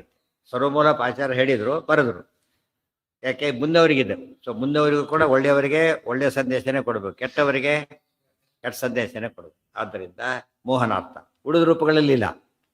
ಪರಾರೂಪ ಅಲ್ಲಿ ಆ ಕಡೆಗೆ ಇಲ್ಲ, ಬೇರೆ ಬೇರೆ ಕಡೆ ಪೂರ್ತಿ. ವಾಮನ ರೂಪ ಈ ಭೂಲೋಕದಲ್ಲಿ ಕಾಣಲೇ ಇಲ್ಲ. ನೋಡ್ತಿರ್ಲಿಕ್ಕೆ ದೊಡ್ಡ ರೂಪ ತೋರಿಸ್ಬಿಟ್ಟ ವಾಮನ ರೂಪದಲ್ಲಿ. ಅದು ಅತಿ ನರಸಿಂಹರಂತೂ ಪ್ರಶ್ನೆ ಮಾಡೋ ಹಾಗೆ ಇಲ್ಲ. ಆದರೆ ಜನ ಸಂಶಯ ಬರೋ ರೂಪಗಳೇ ಅದು 2 ಪ್ರಧಾನವಾಗಿ. ಮತ್ತೆ ಹೆಚ್ಚಿಸಿ ಓಡಾಡ್ಕೊಂಡಿದ್ದು ನರಸಿಂಹರು ಕಂಡ್ರು ಮಾಯ ಆಗ್ಬಿಟ್ಟು ಗೊತ್ತಾಯ್ತು. ಇಲ್ಲಿ ಹಾಗಲ್ಲ. ರಾಮದೇವರು 13,000 ವರ್ಷಗಳ ರಾಜ್ಯಭಾರ ಮಾಡಿತ್ತು, ಪ್ಲಸ್ 40 ವರ್ಷ ಈ ಕಡೆ ವಾಪಸ್ ಹೋಗೋದು, ಪ್ಲಸ್ ಈ ಕಡೆ ಬಂದರೆ ಕೃಷ್ಣ 106.5 ವರ್ಷಗಳ ಕಾಲ ಇತ್ತು. ಇದೆಲ್ಲ ನೋಡಿದರೆ ಜನಗಳಿಗೆ ಮೋಹನ ದೀರ್ಘಕಾಲವೇ ಅಂತ. ಅದು ಬೇರೆ. ರಾಮಾಯಣ ದೊಡ್ಡದು, ಮಹಾಭಾರತ ದೊಡ್ಡದು, ಶತಕೋಟಿ ಶ್ಲೋಕ, ಇದು ಲಕ್ಷಗಟ್ಟಲೆ ಶ್ಲೋಕ. ಇದೆಲ್ಲ ನೋಡಿದಾಗ ಜನ ಹೆಚ್ಚೋದೊಂದು ಇದನ್ನ. ಇಲ್ಲಿ ಭ್ರಾಂತರಾಗಲಿ. ಜ್ಞಾನ ಬರೋರಿಗೆ ಜ್ಞಾನ ಬರಲಿ, ಇವರು ಫೇಲ್ ಆಗೋರು ಫೇಲ್ ಆಗಲಿ. ಪೀತಾಂಬರೋ ವನಮಾಲಿ, ಪೀತಾಂಬರ ಅಲ್ಲಿದೆ, ಪೀತಾಂಬರ ಅಂತೆ ಅದನ್ನು ಹೇಳಿದ್ರು. ಕುಂಡಲೆ, 2 ಕುಂಡಲ ಹಾಕು. ಕುಂಡಲೆ ದ್ವಿವಚನ, ಕುಂಡಲೆ ದ್ವಿವಚನ. ಯಾಕೆ? ಕುಂಡಲೆ ಯಾವಾಗ 2 ಇರಬೇಕಲ್ಲ, ಕಿರೀಟ ಒಂದೇ, ಕುಂಡಲ 2. ಅದಕ್ಕೆ ವಿದ್ಯುತ್ ಪ್ರಭೆ ಹೇಗಿವೆ ಅವು? ಮಿಂಚಿನಂತೆ ಹೊಡಿತಾ ಇವೆ. ಧಾರಯಂಶ್ಚ ಪೀತಾಂಬರ ವನಮಾಲಿ, ವನಮಾಲಿ ಪೀತವಾಸಾಹ. ವನಮಾಲಿ ಎಂಬುದು ದೇವರ ಲಕ್ಷಣ. ಇವ್ರ ಕೋಶಗಳಲ್ಲಿ, ಅಪರ ಕೋಶದಲ್ಲಿ ವನಮಾಲಿ ಅಂದರೆ ನಾರಾಯಣ ಅಂತ. ಇನ್ಯಾರಿಗೂ ವನಮಾಲ ಇಲ್ಲ. ತಿಳಿತಾ? ಬೇರೆ ವರ್ಣನೆ ಮಾಡಿದರೆ ಆವೇಶ ಇರಬೇಕು, ಇಲ್ಲ ತಪ್ಪಾಗಬೇಕು, 2 ಒಂದಷ್ಟೇ. ಪೀತಾಂಬರ ವನಮಾಲಿ. ಪೀತಾಂಬರ ಬಂತಲ್ಲ, ಜಾಂಬೂನದಾಂಬರಾಧಾರಂ ನಿತಂಬಂ ಚಿಂತಮೀಶಿತು ಸ್ವರ್ಣಮಂದಿರ ಸಂವೇತಂ ಆರೂಢಂ ಜಗದಂಬಯ ಅಂತ ಹೇಳಬೇಕಾದ್ರೆ ಪೀತಾಂಬರ ವನಮಾಲಿ ಸ್ವನಂತ ಸೂರ್ಯೋರು ದೀಪ್ತಿ. ಕಿರೀಟಕ್ಕೂ ಅನಂತ ಸೂರ್ಯನ ಪ್ರಕಾಶ. ತಾತನ ಒಟ್ಟು ಸ್ವರೂಪನು ಅನಂತ ಸೂರ್ಯ ಪ್ರಕಾಶ. ದದೃಶೆ ಕಾಣಲ್ಪಟ್ಟನು. ಯಾರು? ಪ್ಯಾಸಿವ್ ಅದು. ದದರ್ಶ ಬೇರೆ, ದದೃಶೇ ಬೇರೆ. ದದರ್ಶ ಕಂಡನು, ದದರ್ಶೆ ಕಾಣಲ್ಪಟ್ಟನು, ದದೃಶೆ ಕಾಣಲ್ಪಟ್ಟನು. ಗುಣಾರ್ಣವ, ನಾರಾಯಣಾಯ ಪರಿಪೂರ್ಣ ಗುಣಾರ್ಣವಾಯ. ಗುಣ ಸಮುದ್ರನೇ ಹೊರತು ಯಾವುದು ಇಲ್ಲವೇ ಇಲ್ಲ. ಅಷ್ಟು ಮುಖ್ಯವಾಗಿದ್ದರಿಂದನೇ ಒತ್ತು ಕೊಟ್ಟು ಇಷ್ಟೆಲ್ಲ ವಿವರವಾಗಿ ಬರೀತಾರೆ. ಕೃಷ್ಣಾವತಾರದ ಬಗ್ಗೆ ಕ್ಲಾರಿಫಿಕೇಶನ್ ಕೊಡಲಿಕ್ಕೆ ಎಷ್ಟು ಶ್ಲೋಕಾಚಾರ ಬರೆದಿದ್ದಾರೆ ನೋಡ್ಬೇಕು. ಅದು ಭಕ್ತಿ ಶಿಷ್ಯರಿಗೆ ಎಂದೆಂದೂ ಕನ್ಫ್ಯೂಷನ್ ಬರಬಾರದು ಎಂಬುದು ಉದ್ದೇಶ. ಸಕಂಜಯೋ ನಿಪ್ರಮುಖೈ ಸುರೈ ಸ್ತುತಃ ಪಿತ್ರಾ ಚ ಮಾತ್ರಾ ಚ ಜಗಾದ ಶೂರಜಂ ನಯಸ್ವಮಾಂ ನಂದ ಗೃಹಾನಿ ಸ್ವಾ ತಥೋ ಬಭೂವ ವಿಭುಜೋ ಜನಾರ್ದನಃ. ಸಹ ಇನ್ನೊಂದು ದೊಡ್ಡ ಲಕ್ಷಣ ಇದೆ, ಏನದು? ಕಂಜಯೋನಿ ಪ್ರಮುಖೈ ಸುರೈ ಸ್ತುತಃ ಪಿತ್ರಾಚ ಮಾತ್ರಾಚ ಜಗಾದ ಶೂರಜಂ ನಯಸ್ವಮಾಂ ನಂದಗೃಹಾನ್ ಇತಿ ಸ್ಮ ತತಃ ಬಭೂವ ದ್ವಿಭುಜಃ ಜನಾರ್ದನಃ. ಸಹ ಕಂಜಯೋನಿ ಪ್ರಮುಖೈ ಸುರೈ ಸ್ತುತಃ. ಕಂಜಯೋನಿ, ಕಂಜಯೋನಿ ಅಂದ್ರೇನು? ಕಂಜ, ಕಂಜ ಅಂದ್ರೇನು? ಕಮಲ. ಆದ್ದರಿಂದ ಕ ಅಂದ್ರೆ ನೀರು, ನೀರಿನಲ್ಲಿ ಹುಟ್ಟೋದು ಕಮಲ, ಜಲಜ ಅಂತ ಅರ್ಥ. ಕಂಜ ಜಲಜ, ಕ ನೀರು. ಕ ಕಂಜಯೋನಿ ಪ್ರಮುಖೈಹಿ, ಕಂಜಯೋನಿ ಪದ್ಮಯೋನಿ ಬ್ರಹ್ಮದೇವರು, ಅವರೇ ಮೊದಲಾದಂಥ ಸುರೈಹಿ ಸ್ತುತಃ. ಇನ್ನೊಂದು ಗುರುತಿದು, ನೀವು ಹುಟ್ಟಿದ ಸ್ತೋತ್ರ ಮಾಡಿದ್ರೆ ಯಾರು ಬಂದು ಸ್ತೋತ್ರ ಮಾಡಿದ್ರೆ ಯಾರೂ ಇಲ್ಲ, ಅದು ಒಳಗೆ ಎಂಟ್ರಿನೇ ಇಲ್ಲ. ಹೊಟ್ಟೋದ್ರೆ ಬಯಲಿಗೆ ಹೋಗಿ ಬಂದರೆ ಒಳಗೆ ಸ್ನಾನ ಮಾಡೋದು ಮತ್ತೆ ಅಷ್ಟರ ಮಟ್ಟಿಗೆ. ಪ್ರಮುಖ ಈ ಸುರೈ ಸ್ತುತ, ಇದು ಆ ಲಕ್ಷಣದಲ್ಲಿ ಸೇರುತ್ತೆ. ಪ್ರಾದುರ್ಭಾವ ಅಂತ ಹೇಳಿದ್ರೆ ಒಂದು ಗುರುತು. ಗರ್ಭದಲ್ಲಿ ಇದ್ದಾಗಲೂ ಸ್ತೋತ್ರ ಮಾಡಿರ್ತಾರೆ, ಅದು ಗರ್ಭಸ್ತುತಿ. ಇದು ಅವತಾರ ಮಾಡ್ತಿರ್ಲಿಕ್ಕೆ ಸ್ತುತಿ. ಪಿತ್ರಾಚ ಮಾತ್ರಾಚ ಜಗಾದ ಶೂರಜಂ, ಅದು ಅವರಿವ್ರ ಸ್ತೋತ್ರ ಅಲ್ಲ. ಪಿತ್ರಾಸ್ತುತಃ ಮಾತ್ರಾಸ್ತುತಃ. ನೈವನ ಮಗನಲ್ಲ, ಇಬ್ರು ಸ್ತೋತ್ರ ಮಾಡಿಬಿಡ್ತಾರೆ, ನಾರಾಯಣ ನೀನು. ಆ ರೀತಿ ಇದೆಯಾ ನೋಡಿ, ಎಷ್ಟು ಸ್ಪಷ್ಟ ಇವೆ, ಎಷ್ಟು ಲಕ್ಷಣಗಳಿವೆ. ಇದೆಲ್ಲ ಇಲ್ಲದೆ ಹೋದ ಮೇಲೆ ಜೀವನೇ ದೇವರು ದೇವರೇ, ಅಹಂ ಬ್ರಹ್ಮಾಸ್ಮಿ ಹೊರಟೋಯ್ತಾಗ. ತತ್ವಮಸಿ ಅವೆಲ್ಲ ಅರ್ಥ ಬೇರೆ ಮಾಡಬೇಕು ಅಂತ, ವಾಕ್ಯ ಸರಿ, ಅರ್ಥ ಬೇರೆ ಮಾಡಬೇಕು. ದೇವ್ರ ಲಕ್ಷಣ ಬರ್ಲಿಕ್ಕೆ ಸಾಧ್ಯ. ಇವತ್ತು ಸಾಮಾನ್ಯ ಒಬ್ಬ ಅಟೆಂಡರ್ರೇ ಆಫೀಸರ್ ಡ್ರೆಸ್ ಹೋಗ್ಬಿಟ್ರೆ ಏನಂತಾರೆ, ತಮಾಷೆ ಮಾಡ್ತಾ ಇರ್ತಾರೆ, ಓ ಫ್ಯಾನ್ಸಿ ಡ್ರೆಸ್ ಅಂತ ಕೇಳ್ತಾರೆ. ಹೊರತು ಏನನ್ನೋದು ಅದನ್ನ, ಎಷ್ಟು ಅಲಂಕಾರ ಮಾಡಿಕೊಡ್ರೆ ಅವನೇನು ಫ್ಯಾನ್ಸಿ ಡ್ರೆಸ್ ಅಲಂಕಾರ ಹೊರತು ನಿಜವಾದಲ್ಲ. ಅವ್ನೇನು ಅಲಂಕಾರ ಮಾಡಿಕೊಳ್ಳೋದವ್ರು ಏನು ಆಫೀಸರೇ. ಅವ್ರು ಸಿಂಪಲ್ ಆಗಿ ಬಂದಿದ್ರು ಕೂಡ ಆಫೀಸರ್. ಎಷ್ಟು ಅಲಂಕಾರ ಮಾಡಿಕೊಂಡ್ರು ಕ್ಲರ್ಕೆ. ಸೊ ಜೀವನ ಏನೇನು ಮಾಡಿದ್ರು ಏನೋ ಅವನು ಜೀವ ಅಲಂಕೃತ ಜೀವ ಆಗ್ತಾರೆ ಹೊರತು ಏನಾಗೋದಿಲ್ಲ, ದೇವರಾಗ. ದೇವರು ಏನೇ ಇದ್ರು ಕೂಡ ಏನಾಗ್ತಾನೆ, ನಿತ್ಯಾಲಂಕೃತ, ತಾನೇ ಅಲಂಕೃತ, ತನಗೆ ತಾನೇ ಭೂಷಣ. ಇದು ಅರ್ಥ ಮಾಡ್ಕೊಂಡಾಗ ಇದು ಬೇರೆ ಎಲ್ಲ ದ್ವೈತ ಸಿದ್ಧಾಂತನೂ ಹೇಳುತ್ತೆ, ಸರ್ವೋತ್ತಮತ್ವ ಹೇಳುತ್ತೆ, ಜೀವೇಶ್ವರ ಭೇದ, ಪಂಚಭೇದ, ಎಲ್ಲ ತಾರತಮ್ಯ, ಎಲ್ಲ ಪ್ರಮೇಯಗಳು ಕೂಡ ಪ್ರತಿ ಇದರಲ್ಲೂ ಇರುತ್ತೆ. ಅರ್ಥ ಮಾಡ್ಕೋಬೇಕಷ್ಟೇ. ಅದು ಇವರು ಅವರು ಸ್ತೋತ್ರ ಮಾಡಿದ್ರು, ಸ್ತೋತ್ರ ಮಾಡೋನು ಬೇರೆ, ಸ್ತೋತ್ರ ಮಾಡಿಸ್ಕೊಳ್ಳೋನು ಬೇರೆ. ಅವನು ದೊಡ್ಡವನು ತಾರತಮ್ಯ ಕೂಡ ಇದೆ. ಮತ್ತೆ ಈಗ ಸಮಾನರಲ್ಲಿ ಏನಿಲ್ಲ, ಸ್ತೋತ್ರ ಇಲ್ಲ ಪ್ರಮಾಣದಲ್ಲಿ. ಇದೆಲ್ಲ ಯೋಚನೆ ಮಾಡ್ತಾ ಹೊರಟ್ರೆ ಅದಿಷ್ಟು ಶಾಸ್ತ್ರ ಹಿಡಿತಿರ್ಬೇಕಾದ್ರೆ ಒಂದೆರಡು ವಾಕ್ಯ ಅಂಬಿಗಸ್ ಇಟ್ಕೊಂಡ್ಬಿಟ್ಟು ಬೇರೆ ಅರ್ಥ ಮಾಡ್ತಾರೆ ಅಂದರೆ ಅವ್ರ ಹೃದಯ ವಿಚಾರ, ಅವ್ರ ಯೋಚನೆ ಸರಿ ಇಲ್ಲ ಅಂತ ಅರ್ಥ. ಜಗಾದ ಶೂರಜ ಅಂದ್ರೆ ಯಾರು ತೋರಿಸ್ತೇವೆ. ಯಾಕೆ ಶೂರನ ಮಗ, ಶೂರಜಂ ಶೂರನ ಮಗ, ಆತನ ಹೇಳಿದ. ಜಗಾದ ಶೂರಜಂ ಅವ್ರು ಹೇಳ್ತಾರೆ, ತಂತ್ವಾ ಕ್ಷೇಮಧಾಮ ಪ್ರಪದ್ಯೆ. ಇಬ್ರು ಕೂಡ ಇವ್ರು ಕ್ಷೇಮಧಾಮ ನೀನು, ನಮೋ ನಮಃ ವಸುದೇವ ದೇವಿಗೆ ಎಲ್ಲರೂ ಸ್ತೋತ್ರ ಮಾಡ್ಬಿಡ್ತಾರೆ. ಆ ಕೃಷ್ಣ ಏನು ಹೇಳ್ತಾನೆ, ಆಯಿತು ಅಂತ ಹೇಳಿ, ನಯಸ್ವಮಾಂ ನಂದಗೃಹಾನ್, ವಸುದೇವ ನನ್ನ ಕರ್ಕೊಂಡು ನಂದನ ಮನೆಗೆ ಬಿಟ್ಟುಬಿಡು. ಕೃಷ್ಣ ಇಷ್ಟು ಕೇಳಿದ್ರೆ ಅಲ್ಲೇ ಹುಡ್ತಿದ್ದು, ಇಲ್ಲಿ ಯಾಕೆ ಮಾಡಬೇಕಾಗಿತ್ತು ಅಂತ ಕೇಳಿದರೆ, ತಪಸ್ಸು, ಇಬ್ಬರು ತಪಸ್ಸು ಮಾಡಿದ್ದಾರೆ ಮಗನಾಗಬೇಕು ಅಂತ. ಇಲ್ಲಿ ಹುಟ್ಟಿ ಅಲ್ಲಿ ಅವರು ತಪಸ್ಸು ಮಾಡಿದ್ದಾರೆ. ಈ ಎರಡು ಇಬ್ಬರು ವರ ಏನು ಮಾಡಿಬಿಡ್ತಾರೆ, ಒಟ್ಟಿಗೆ ಈಡೇರಿಸಿಬಿಡ್ತಾರೆ. ಅದು ಕರ್ಕೊಂಡು ಹೋಗ್ಬಿಡು ಅಂತ ಹೇಳಿ, ಮಾಮ್ ನಂದಗ್ರಹ ನೀತಿ ಅಷ್ಟು ಪುಣ್ಯ ಬರಬೇಕು. ನಂದಗ್ರಹ ನಾನೇ ನೀನು ಬಿಟ್ಟು ಪುಣ್ಯ ನಿನಗೆ ಬರಲಿ ಅಷ್ಟೇ. ಇತಿಸ್ಮತ್ ತಥೋ ಬಹೂವ ದ್ವಿಭುಜೋ ಜನಾರ್ಥ. ಇಷ್ಟು ಹೇಳಿಬಿಟ್ಟು, ಇಷ್ಟೊತ್ತು ಕಂಡಿದ್ದು ಮೂಲ ರೂಪ ಹಾಗೆ ತೋರಿಸಿರೋದು, ಶಿಶುರೂಪ ಅಲ್ಲದು, ದೊಡ್ಡ ರೂಪನೇ ತೋರಿಸಿರೋದು. ಈಗ ಶಿಶುರೂಪದಲ್ಲಿ ಮನೆ ಬಿಡ್ತಾರೆ ಕೃಷ್ಣ. ಈ ರೀತಿ ಆಗ್ತಾನೆ ಅಂದರೆ ಈ ಇಮ್ಮಿಡಿಯೇಟ್ ಈ ರೂಪ ಶಿಶುರೂಪ, ಆ ರೂಪ ಸ್ವಲ್ಪ ದೂರ ಸರಿಬೇಕಾದ್ರೆ ಯೋಚನೆ ಮಾಡಬೇಕಾಗ್ತದೆ. ಅಂಥದ್ದು ಆ ರೂಪ ಇಲ್ಲಿ ಎರಡು ಕೈ ರೂಪ. ಆ ರೂಪನೂ ಪರಿಪೂರ್ಣ ರೂಪ, ಮತ್ತೆ ಏನೇನು ವ್ಯತ್ಯಾಸ ಇಲ್ಲ. ಲೋಕದ ಕಣ್ಣಿಗೆ ಹೇಗೆ ಕಾಣಿಸುತ್ತೆ, ಆ ಎರಡು ಕೈ ಮಗು ಕಂಡ ಕಾಣುತ್ತೆ ಅಷ್ಟೆ. ಈ ರೀತಿ ದೇವರು ಮಾಡ್ತಾನೆ. ಇದು ಹೇಗೆ ಸಾಧ್ಯ, ಅಚಿಂತ್ಯದ್ಭುತ ಶಕ್ತಿ. ನೋಡೋರ ಕಣ್ಣಿಗೆ ಹೇಗೆ ಮಾಡ್ತಾನೆ, ಇಲ್ಲಿ ಮಾಡ್ತಾನೆ. ತಥೋ ಬಹೂವ ದ್ವಿಭುಜೋ ಜನಾರ್ದನಃ. ಇವ್ರು ಹೇಗೆ ದಿವ್ಯ ದೃಷ್ಟಿ ಕೊಟ್ಟು ಅರ್ಜುನನಿಗೆ, ಇವ್ರು ಏನು ಮಾಡ್ತಾನೆ, ಕೆಟ್ಟ ದೃಷ್ಟಿ ಕೊಡ್ತಾರೆ. ಕೆಟ್ಟವರಿಗೆ ಕೆಟ್ಟ ದೃಷ್ಟಿ ಕೊಡ್ತಾರೆ, ಒಳ್ಳೆಯವರಿಗೆ ಇವ್ರಿಗೆ ಲೆನ್ಸ್ ಹಾಕ್ಬೇಕಾದ್ರೆ ಕೂಡ ಟೆಸ್ಟ್ ಮಾಡಿ ಕೊಡ್ತಾರೆ, ಯಾವ ಸೂಟ್ ಆಗುತ್ತೆ ಅವರಿಗೆ. ಕೆಟ್ಟವರಿಗೆ ಸೂಟ್ ಆಗೋದು ಯಾವುದು, ಕೆಟ್ಟ ದೃಷ್ಟಿ. ಒಳ್ಳೆಯವರಿಗೆ ಸೂಟ್ ಆಗೋದು ಯಾವುದು, ದಿವ್ಯ ದೃಷ್ಟಿ. ಇವರಿಗೆ ದಿವ್ಯ ದೃಷ್ಟಿ ಕೊಡ್ತಾರೆ. ಅರ್ಜುನಿಗೆ ಆ ದಿವ್ಯ ದೃಷ್ಟಿ ಕೊಟ್ಟು ತೋರಿಸ್ತ. ಇಲ್ಲಿ ಸರ್ವಮೂಲದ ದಿವ್ಯ ದೃಷ್ಟಿ, ಸರ್ವಮೂಲ ಮೂಲಕ ನೋಡಿ ಕರೆಕ್ಟಾಗಿ ಕಾಣಿಸುತ್ತೆ. ಇಲ್ಲಿ ಹಾಗೆ ನೋಡಿದರೆ ಹಾಗಾಗಿ ಕಾಣಿಸುತ್ತೆ. ಇದು ದಿವ್ಯ ದೃಷ್ಟಿ ಕೊಡ್ಲಿಕ್ಕೆ ಬಂದಿದ್ದೆ ಆಚಾರ್ಯ, ಅವ್ರ ಮೂಲಕ ಪರಮಾತ್ಮ ದಿವ್ಯ ದೃಷ್ಟಿ ಕೊಡಿಸ್ತಾರೆ. ತಥೈವ ಜಾತಾಚ ಹರೇರನುಜ್ಞಯ ದುರ್ಗಾಭಿಧಾ ಶ್ರೀರನು ನಂದಪತ್ನ್ಯಾಂ ತತಃ ಸಮಾದಾಯ ಹರಿಂ ಯಯೌ ಸ ಶುರಾತ್ಮಜೋ ನಂದಗೃಹಾನ್ ನಿಶೀಥೇ. ತದಾ ಏವ ಜಾತಾ ಚ ಹರೇಃ ಅನುಜ್ಞಯ ದುರ್ಗಾಭಿಧಾ ಶ್ರೀಃ ಅನು ನಂದಪತ್ನ್ಯಾಂ ತತಃ ತಂ ಆದಾಯ ಹರಿಂ ಯಯೌ ಸಹ ಶೂರಾತ್ಮಜ ನಂದಗೃಹಾನ್ ನಿಶೀಥೇ ತದಾ ಏವ ಜಾತ. ಅದೇ ಸಮಯಕ್ಕೆ ಕೃಷ್ಣಾವತಾರ ಆಗಿ ಸ್ವಲ್ಪ ಹೊತ್ತಿಗೆ ಏನಾಯ್ತು ಅಲ್ಲಿ ದುರ್ಗಾವತಾರ ಆಯ್ತು. ಸೊ ಕೃಷ್ಣಾಷ್ಟಮಿ ಹೌದು, ದುರ್ಗಾಷ್ಟಮಿ ಹೌದು. ಮತ್ತು ಅವತ್ತಿನ ದಿವಸ ಎರಡನೂ ಇದೆ. ಕೃಷ್ಣಾವತಾರಕ್ಕೆ ಯಾಕೆ ಪೂಜೆ ಮಾಡೋ ಅಭ್ಯಾಸ ಬಂದಿಲ್ಲ ಅಂದರೆ, ಮಾಡಿದ್ರೆ ತಪ್ಪಲ್ಲ, ಯಾಕೆ ಬಂದಿಲ್ಲ ಅಂತ ಕೇಳಿದರೆ, ಆ ಅವತಾರ ಆಗಿದ ತಕ್ಷಣ ಅಡುಗೆ ಕೊಡೋದು ನಾವು ಚಂದ್ರೋದಯ ಕಾಲಕ್ಕೆ. ಇನ್ನೂ ಆ ದುರ್ಗಾವತಾರ ಆಗಿರೋದಿಲ್ಲ ಅಂತ ಮಾಡೋದಿಲ್ಲ ಅಷ್ಟೇ. ಸ್ವಲ್ಪ ಹೊತ್ತಿಗೆ ಏನಾಯಿತು, ದುರ್ಗಾವತಾರ ಆಯಿತು. ಶಿವರ ನಂದ ಗೋಪ ಇಬ್ಬರಿಗೆ ಸಂಬಂಧ ಏನು? ಇಬ್ಬರಿಗೂ ಅಂದೇನಾಯ್ತು ಅಲ್ಲಿಗೆ? ಅಣ್ಣ ತಮ್ಮ ಅಷ್ಟೇ. ಅಣ್ಣ ತಮ್ಮ ಆದ್ರಿಂದನೇ ಕೃಷ್ಣ ಮತ್ತು ದುರ್ಗಾ ಏನಾದ್ರೆ ಈಗ ಅಣ್ಣ ತಂಗಿ. ಅದು ಅಣ್ಣ ತಮ್ಮಂದ್ರ ಮಕ್ಕಳೇನಾಗ್ಬೇಕು? ಅಣ್ಣಂದ್ರು ತಮ್ಮಂದ್ರು, ಇಲ್ಲ ಈಗ ಹೆಸರಾದ ತಂಗಿ, ಅಕ್ಕ ತಂಗಿ, ಈ ರೀತಿ ಆಗ್ಬೇಕಾದ್ರಿಂದ ಆಗ್ತದೆ. ಇದು ಹೇಗೆ ಆಗ್ತಿದ್ದ ಅಂತ ಅರ್ಥ ಆಗೋದಿಲ್ಲ, ಇದು ನೋಡಿದಾಗ ಅರ್ಥ ಆಗುತ್ತೆ. ಇಬ್ಬರು ಒಬ್ಬೇ ತಂದೆ ಮಕ್ಕಳಾದ್ರಿಂದ ನಂದಗೋಪ ಯಶೋಧ, ಇವ್ರು ಯಾರು? ವಸುದೇವ. ಹಾಗಾಯ್ತು. ಸಾಕ್ಷಾತ್ ಲಕ್ಷ್ಮಿ ಇಲ್ಲಿ ವಿಷ್ಣು ದುರ್ಗೆ, ಶಿವದುರ್ಗೆ ಬೇರೆ, ವಿಷ್ಣು ದುರ್ಗೆ ಬೇರೆ. ಪಾರ್ವತಿಗೆ ದುರ್ಗಾ ರೂಪ ಇದೆ. ಇದಾದ್ರೆ ಇದು ಮುಖ್ಯ ದುರ್ಗಾ ರೂಪ ಇದೆ ಇವರಿಗೆ. ತದೈವ ಜಾತಾಚ ಹರೇರನುಜ್ಞಯ ದುರ್ಗಾಭಿಧಾ ಶ್ರೀಹಿ. ಅನು ನೋಡಿ, ಶ್ರೀರೂಪದಿಂದ ರುಕ್ಮಿಣಿ ಗೊತ್ತಾಯ್ತಾ, ಭೂರೂಪದಿಂದ ಸತ್ಯಭಾಮ, ದುರ್ಗಾ ರೂಪ 3 ಅವತಾರ ಪರಮಾತ್ಮ. ಅಲ್ಲಿ 3 ರೂಪದ ದೇವರಿದ್ದಾನೆ. ವೇದವ್ಯಾಸ ದೇವರು, ಕೃಷ್ಣ, ಪರಶುರಾಮ ದೇವರು, ಶ್ರೀ ಭೂ ದುರ್ಗಾ. ಸೊ 3 ಅವತಾರದಲ್ಲಿ ಇದ್ದ ಕಾಲ ಅವತಾರ ವಿಶೇಷ. ಮಹಾಭಾರತ ಕಾಲದಲ್ಲಿ, ರಾಮಾಯಣದಲ್ಲಿ ಹಾಗಲ್ಲ, 2 ರೂಪ, ಪರಶುರಾಮ ರೂಪ, ರಾಮರೂಪ. ಅಲ್ಲಿ ಸೀತಾರೂಪ ಒಂದೇ, ಇಲ್ಲಿ 3. ಅಂದ್ರೆ ರೂಪ ವ್ಯತ್ಯಾಸಕ್ಕೆ ಹೇಳ್ತಾ ಇಲ್ಲ, ವಿಶೇಷ. ಅಲ್ಲಿ ವಿಶೇಷ, ಇಲ್ಲಿ ವಿಶೇಷ. ಹಾ, ಯಾವುದಕ್ಕೆ? ಹೌದು, ಎಲ್ಲೇ ಇದೆ 12ನೇ ಅಧ್ಯಾಯದಲ್ಲಿ ಹೇಳಲೇಬೇಕಲ್ಲ, ಈ ದುರ್ಗಾ ಬೇರೆ, ಆ ದುರ್ಗಾ ಬೇರೆ. ತದೈವ ಜಾತಾಚ ಹರೇರನುಜ್ಞಯ ದುರ್ಗಾಭಿಧಾ ಶ್ರೀರನುನಂದ ಪತ್ನ್ಯಾಂ. ತತ ಅನುನಂದ, ಅನು ಅಂತ ಹೇಳಿದ್ರಿಂದ ಅನಂತರ ಅಂತ ಅರ್ಥ. ಅನುಸೃತ್ಯ ಹುಟ್ಟಿದ್ರು. ನಂದ ಪತ್ನಿ ಯಶೋಧ. ತತಸ್ತಮಾದಾಯ ಹರಿಂ ಯಯೌ ಸಹ. ಈತ ತಗೊಂಡು ಹೊರಟ, ಕೃಷ್ಣನ ಎತ್ಕೊಂಡು ಹೊರಟ. ಶೂರಾತ್ಮಜ. ಉಳಿದ ಡೀಟೇಲ್ಸ್ ಎಲ್ಲ ಭಾಗವತದಲ್ಲಿ ಸ್ಪಷ್ಟ ಇರೋದ್ರಿಂದ ನಿರ್ಣಯ ಬರಲಿಕ್ಕೆ ಹೋಗಲಿಲ್ಲ. ಶೂರಾತ್ಮಜ ನಂದಗೃಹಾನ್ ನಿಶೀತೆ. ಇದೇನು ನಿಶೀತ? ಅರ್ಧರಾತ್ರಿ.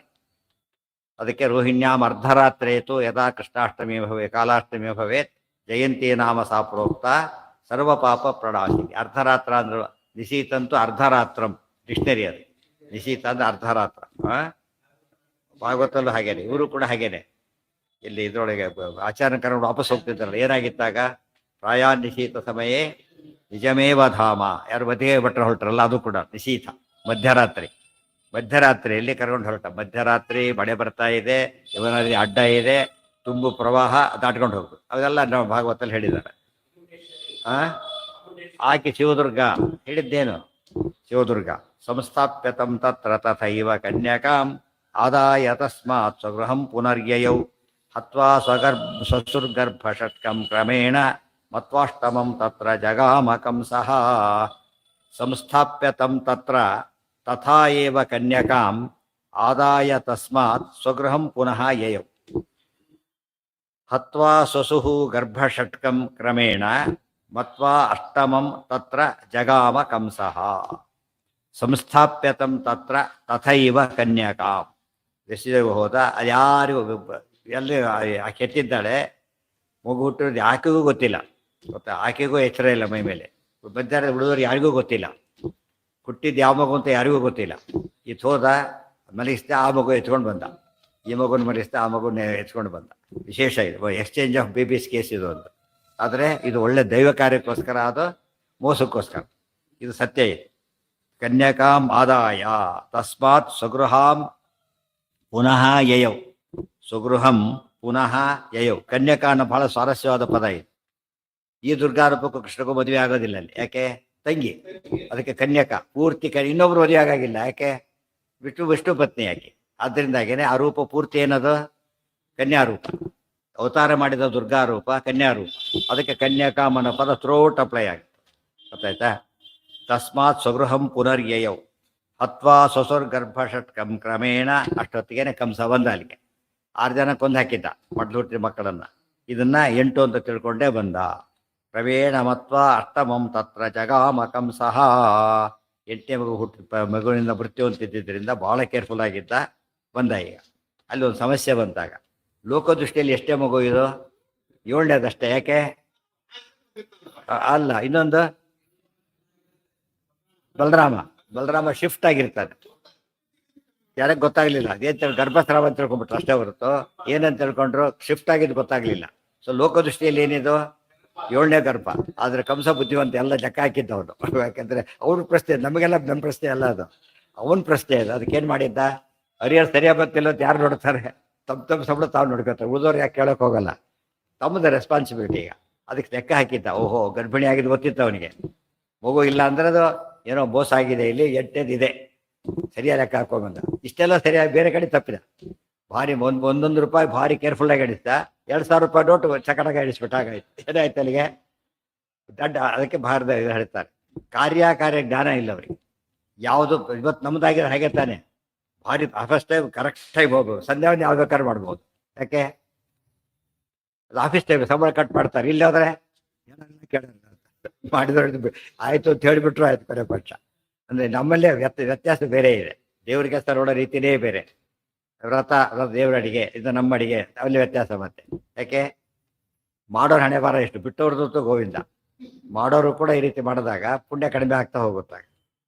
ತಥಾ ತಥಾ ಅಗವನ್ ನಂದ ಗೋಪೂಪಿ ತತ್ರ ಗರ್ಭಂ ದೇವಕ್ಯಾ ಸಪ್ತಮಂ ಮೇನಿರೇ ಹಿ ಲೋಕಾಃ ಸುತಂ ತು ಅಷ್ಟಮಂ ತಾಂ ತತಃ ಸಹ ಮತ್ವಾ ಹಂತುಂ ಪಾದಯೋಃ ಸಂಪ್ರಗೃಹ್ಯ ಸಂಪೋಧಯಾಮಾಸ ಶಿಲಾತಲೇ ಚ. ಗರ್ಭಂ ದೇವಕ್ಯಾಃ ಸಪ್ತಮಂ ಮೇನಿರೇ ಹಿ ಲೋಕಾಃ. ಲೋಕಾಃ ಜನಗಳಿ ದೃಷ್ಟಿಯಲ್ಲಿ ಅದೆಷ್ಟೇ ಮಗು? 7ನೇ ಮಗು. ಉಳಿದವ್ರ ಡೀಟೇಲ್ಸ್ ಗೊತ್ತಿಲ್ಲ ಯಾರಿಗೂ ಕೂಡ. ಸುತಂ ಅಷ್ಟಮಂ ತಾಂ ತತಃ ಸಹ. ಆದರೆ ನಿಜವಾಗ್ಲೂ 8 ಅಂತ ಗೊತ್ತಾಗಿದ್ದು ಇವನಿಗೆ. ಅದು ಹೇಗಿತ್ತು ಮುಂದೆ ಹೇಳ್ತಾರೆ. ಮತ್ವಾ ಹಂತುಂ ಪಾದಯೋ ಸಂಪ್ರಗ್ ಬಂದ, 2 ಕಾಲು ಹಿಡ್ಕೊಂಡ ಕೂಸಿಂದು. ಅದು ಕೊಲ್ತಿದ್ದ ಹಾಗೆ ಅವನು. ಆಗ ಸಹ ಬಟ್ಟೆ ಒಗೆದಾಗೆ ಅಂತ ಹೇಳ್ತಾರೆ. ಬಟ್ಟೆ ಹಿಡಿದು ಹೊಗಿಬೇಕಲ್ಲ, ಕಾಲು ಹಿಡಿದು ತಲೆ ಅಪ್ಪಡಿಸೋದು, ಕಾಲು ಹಿಡಿದಿದ್ದಾನೆ ತಲೆ ಅಪ್ಪಿಸೋದು. ಬಸವಾಸುರ ಏನು ಮಾಡ್ದ? ಕಾಲಿಗೆ ಜ್ವರ ತಗೊಂಡ, ಬಗ್ಗೆ ತಲೆ ಮೇಲೆ ಕೈ ಇಡ್ತೇನೆ ಅಂದ. ಕೆಲಸ ಆಗೋವರೆಗೂ ಕಾಲು ಹಿಡಿಯೋದು, ಆಮೇಲೆ ತಲೆ ಮೇಲೆ ಕೊಡು. ಇದು ಇವತ್ತು ನಡೀತಿರುತ್ತಾನೆ ಎಲ್ಲ ಕಡೆ ಅಭ್ಯಾಸ. ಅದು ಕೆಲಸ ಆಯ್ತು ಅಂದ್ರೆ ಕೃತಜ್ಞತೆಯ ಕಾನ್ಸೆಪ್ಟ್ ಹೋಗ್ಬಿಡ್ತಾರೆ. ಅದು ಹಿಂದೆ ಹಾಗಲ್ಲ. ಸ್ವಲ್ಪ ಸಣ್ಣದಕ್ಕೂ ಒಂದು ಉಪಕಾರಕ್ಕೆ ಪ್ರತ್ಯುಪಕಾರಕ್ಕೆ ಮ್ಯಾಚಿಂಗ್ ಇರಲಿ ತಪ್ಪಲ್ಲ. ಪೂರ್ತಿ ಬರ್ತಾ ಕೃತಜ್ಞತೆ ಆಗುತ್ತೆ. ಅರ್ಥ ಆಯ್ತಾ? ಅದಕ್ಕೆ ಯಾವುದೋ ಸಮಾರಂಭ ಕಸ ಬಡಿಯೋನಿಗೂ ವ್ಯಾಲ್ಯೂ ಇದೆ. ಅರ್ಥ ಆಯ್ತು? ಬೆಳೆದವ್ರು ಏನಾಗ್ತಾ ಇತ್ತು? ಅವ್ರು ಕೆಟ್ಟ ಹೋಗ್ತಾ ಇತ್ತು. ಕಂಬಳಿ ಆಸ್ಥಾನಿಗೆ ಇದೆ, ಜಮಖಾನ ಆಸ್ಥಾನಿಗೂ ಇದೆ. ಆದ್ರೆ ಅವ್ರಿಗೆ ಡ್ಯೂ ರೆಸ್ಪೆಕ್ಟ್ ಅದಕ್ಕೆ ಹೇಳಿದ್ದು. ಹೆಚ್ಚು ಕೊಡಬೇಕು ಅಂತಲ್ಲ, ಬಟ್ ಏನೂ ಮಾಡಿಲ್ಲ ಅಂತ ಹೇಳಬಾರ್ದು, ಮಾಡಿದ್ರೆ ತಪ್ಪಾಗತ್ತೆ. ಅರ್ಥ ಆಯ್ತಾ? ಅದಕ್ಕೆ ಪ್ರತಿಯೊಬ್ಬರಿಗೂ ಕೂಡ ಒಂದು ಪುಣ್ಯ ಕೆಲಸ ಮಾಡಕ್ಕೆ ಹೊರಟಾಗ ಒಂದು ರೋಲ್ ಇದ್ದೇ ಇರುತ್ತೆ.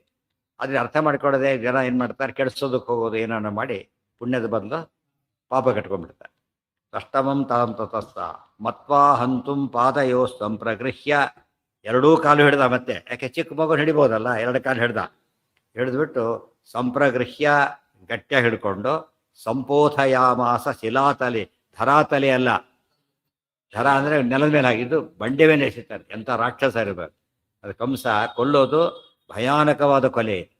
ಹಿಂದೆ ಅವಳು ಇತ್ತೀಚೆಗೆ ಬಂದಿದ್ದ 5-6 ವರ್ಷಗಳ ಪೇಪರಲ್ಲಿ ಬಂದಾಗ ಎಲ್ಲೋ ಅದನ್ನ ನೋಡ್ರ ಬರೀ ಶಿಕ್ಷೆ ಮಕ್ಕಳ ಇವು ಸಿಕ್ಕು ಬಾಡೀಸ್ ಎಲ್ಲ. ಅದು ಯಾರೋ ಕಂಸ ಕೊಂದಿರ್ಬೇಕು ರಿಪೋರ್ಟ್ ಮಾಡಿ ಏನು ಮಾಡಿದ್ರು? ಆಧುನಿಕ ಕಂಸ ಅಂತ ರಿಪೋರ್ಟ್ ಮಾಡಿದ್ರು. ಶಿಶು ಹತ್ಯೆ ಮಾಡೋದ್ರಲ್ಲಿ ನಿಶ್ಚೀಮ ಅವನು. ಶಿಶು ಹತ್ಯೆ ಮಾಡೋದು ಯಾಕೆ ಶಿಶು ಹತ್ಯೆ ಯಾಕೆ ಮಾಡ್ತಾರೆ ಮುಂದೆ ಗೊತ್ತಾಗುತ್ತೆ. ಶಿಲಾತಾಲಿ ಪರಿಪೋಥಯಾಮಾಸ ಅಲ್ಲ, ಸಂಪೋಥಯಾಮಾಸ ಅಂದ್ರೆ ಜೋರಾಗಿ ಹೊಡೆದ. ಪೋಥಯಾಮಾಸ ಸ್ವಲ್ಪ ಅಲ್ಲ, ಜೋರಾಗಿ ಅಪ್ಪಡಿಸಿದ. ರಾಕ್ಷಸತ್ವ ಕ್ಲಿಯರ್ ಆಗಿ ಗೊತ್ತಾಗತ್ತೆ. ಶಿಲಾತಲೇಚ ತಾ ತದ್ಧಸ್ತಾತ್ ಕ್ಷಿಪ್ತಮುತ್ಪತ್ಯ ದೇವಿ ಖೇದೃಶ್ಯತೈವ ಅಷ್ಟಭುಜಾ ಸಮಗ್ರ ಬ್ರಹ್ಮಾದಿಭಿಃ ಪೂಜ್ಯಮಾನ ಸಮಗ್ರೈಃ ಅತ್ಯದ್ಭುತಾಕಾರವತಿ ಹರಿಪ್ರಿಯಾ. ಸಾ ತದ್ಧಸ್ತಾತ್ ಕ್ಷಿಪ್ರಂ ಉತ್ಪತ್ಯ. ಆದರೆ ಮಾಡಿದಿಷ್ಟೇ. ಪ್ರತಿಸರ್ತಿ ಆ ರೀತಿ ಕೊಂದಾಕಿದ್ದ 6 ಜನನು ನಿಜವಾಗ ಅವನ ಮಕ್ಕಳೇ ಅಂತ ಹೇಳಿದ್ದಾರೆ. ಅದನ್ನು ಇಲ್ಲೇನು ಮಾಡಿದ್ರು? ಹೊಡಿಲಕ್ಕೆ ಹೋದ, ಮೇಲೆ ಕಾರಿದ. ಗೊತ್ತಾಯ್ತಾ? ಅದು ಇದು ಕೈ ಸಿಗಲಿಲ್ಲ, ಮೇಲೆ ಕಾರಿದ್ರು. ಬರೀ ಕೈ ನೋವು ಮಾಡ್ಕೊಂಡಿದ್ದೆ ಹೊರತು ಏನೂ ಆಗಲೇ ಇಲ್ಲ. ಅದು ಮೇಲೆ ಕಾರಿದ್ರು. ಬಂಡೆಗೆ ಆಫೀಸು ಏನಾಗ್ತಿರ್ಲಿಲ್ಲ, ವಿಚಾರ ಬೇರೆ. ಅಪ್ರಾಕೃತ ಅವರು. ಆದರೆ ಹೇ ಅದೃಶ್ಯತ ಇವ ಅಷ್ಟಭುಜಾ ಸಮಗ್ರ. ದುರ್ಗಾದೇವಿ 8 ಕೈ, 8 ಅಷ್ಟಮೇ 8 ಕೈ ಕರೆಕ್ಟಾಗಿ ಮ್ಯಾಚ್ ಆಗುತ್ತೆ. 8 ಕೈ ದುರ್ಗಾದೇವಿ ಕಂಡು. ಬ್ರಹ್ಮಾದಿಭಿ ಪೂಜ್ಯಮಾನ. ಬ್ರಹ್ಮಾದೇವಿಯ ಸ್ತೋತ್ರ ಮಾಡ್ತಾ ಇದ್ದಾರೆ. ಕಂಸನೇ ಕಾಣುತ್ತೆ. ಇಷ್ಟೆಲ್ಲ ಅವ್ನು ಎಚ್ಚರಿಕೆ ಬರೋದಿಲ್ಲ. ಎಷ್ಟು ಕಣ್ಣಾರೆ ಕಂಡ್ರು ಏನು ಅನ್ಸುತ್ತೆ ಅವರಿಗೆ? ಇದೆಲ್ಲ ಏನೋ ಮ್ಯಾಜಿಕ್, ಇದೆಲ್ಲ ಕೂಡ ಇಷ್ಟೇ. ಬ್ರಹ್ಮಾದಿಭಿ ಪೂಜ್ಯಮಾನ ಸಮಗ್ರೈ ಅತ್ಯದ್ಭುತಾಕಾರವತಿ ಹರಿಪ್ರಿಯ ಅತ್ಯದ್ಭುತಾಕಾರವತಿ. ಇಲ್ಲಿ ನೋಡಿ ಇರೋ ಮಗು ತಕ್ಷಣ ಏನಾಕಂಡ್ಲು 3 ರೂಪ ತೋರಿಸಿದ್ರು. ತಕ್ಷಣ ಮಗು ತಕ್ಷಣ ತೋರಿಸಿದ್ರು. ಕೃಷ್ಣ 3 ರೂಪ ತೋರಿಸಿ ಚಿಕ್ಕ ರೂಪ ತೋರಿಸಿದ, ದೊಡ್ಡ ರೂಪ ತೋರಿಸಿದ್ರು. ಉಲ್ಟಾ ಪಲ್ಟಾ ಇಬ್ರು ಕೂಡ ಅಪ್ರಾಕೃತ ದೇಹನೇ. ಅಂದ್ರೆ ಇಬ್ಬರಿಗೂ ಕೂಡ ಏನಿಲ್ಲ, ಅಸಂಬಂಧ ಈ ರೀತಿ ಇದ್ರೆ ಮಾಡಕ್ ಬರೋದಿಲ್ಲ. ಅಪ್ರಾಕೃತ ಅವರು ತಕ್ಷಣ ಮಾಡಿ ತೋರಿಸಿದ್ರು. ಅದು ಎಂಥದ್ದು ಅತ್ಯದ್ಭುತಾಕಾರವತಿ. ನೃಸಿಂಹರೂಪ ವರ್ಣನೆ ಮಾಡಕ್ಕೆ ಏನಂತ ಹೇಳ್ತಾರೆ? ಅತ್ಯದ್ಭುತಂ ಸತ್ಯಂ ವಿಧಾತು ನಿಜಭೃತ್ಯ ಭಾಷಿತಂ ವ್ಯಾಪ್ತಿಂಚ ಭೂತೇಶು ಅಖಿಲೇಶು ಚಾತ್ಮನಃ ಅದೃಶ್ಯತ ಅತ್ಯದ್ಭುತ ರೂಪ ಮುದ್ವಹನ್. ಇದು ಅತ್ಯದ್ಭುತ ರೂಪವನ್ನೇ ತೋರಿಸಿ ಆ ಕ್ಷಣಕ್ಕೇನೆ. ವೃಥೈವಪ ಹರಿಪ್ರಿಯ. ಯಾರವರು ಅಂದ್ರೆ ಹರಿಪ್ರಿಯ. ಅಮರಕೋಶ ತಗೊಂಡ್ರು ಕೂಡ ಹರಿಪ್ರಿಯ ಅಂತ ಲಕ್ಷ್ಮೀ ಹೆಸರುಗಳಲ್ಲಿ ಒಂದು. ಹರಿಪ್ರಿಯ ಅಂತಾನೆ ಹೆಸರು ಲಕ್ಷ್ಮೀದೇವಿ. ಹರಿಪ್ರಿಯ. ಉವಾಚಾರ್ಯ ತವ ಮೃತ್ಯುರತ್ರ ಕ್ವಚಿತ್ ಪ್ರಜಾತೋ ಹಿ ವೃಥೈವ ಪಾಪ ಅನಾಗಸೀಂ ಮಾಂ ವಿನಿಹಂತು ಮಿಚ್ಛಸಿ ಅಶಕ್ಯ ಕಾರ್ಯೇ ತವ ಚೋದ್ಯಮೋಯಂ. ಉವಾಚ ಚ ಆರ್ಯ. ಆರ್ಯ ಅಂತಾನು ದುರ್ಗಾದೇವಿ ಹೆಸರು. ಅದಕ್ಕೆ ಹರಿವಂಶದಲ್ಲಿ ಆರ್ಯಾಸ್ತವ ಅಂತ ಬರುತ್ತೆ. ದುರ್ಗಾ ಸ್ತೋತ್ರಕ್ಕೆ ಏನಂತ ಹೆಸರಿಟ್ಟಿದ್ದಾರೆ? ಆರ್ಯಾಸ್ತವ. ಆರ್ಯ ಅಂದ್ರೆ ಅತ್ಯಂತ ಪೂಜ್ಯಳು ಅಂತ. ಆರ್ಯ, ಅನಾರ್ಯ, ವಯೋಧ. ಅನಾರ್ಯ. ಅನಾರ್ಯ ಜುಷ್ಟಮಸ್ವರ್ಗ್ಯಂ ಅಕೀರ್ತಿಕರಂ. ಎಲ್ಲಿ ಬಂದಿದೆ? ಮುಂದೆ ಅರ್ಜುನ ಅಂದ್ರೆ ಗೊತ್ತಾಗ್ಬಿಡುತ್ತೆ. ಕೀರ್ತಿಕರಂ ಅರ್ಜುನ ಮುಂದಿದೆ, ಗೊತ್ತಾಯ್ತು. ಅದಕ್ಕೆ ಅದು ಕೀರ್ತಿಕರಂ ಅಷ್ಟೇ. ಅಂದರೆ ಅನಾರ್ಯ ಜುಷ್ಟ, ಇದು ಆರ್ಯ ಜುಷ್ಟವಾಗಬೇಕು. ಆರ್ಯ ಅಂದರೆ ಪೂಜ್ಯರು, ಶ್ರೇಷ್ಠರು, ವಿದ್ವಾಂಸರು, ಜ್ಞಾನಿಗಳು, ಅದೇ ಅರ್ಥ.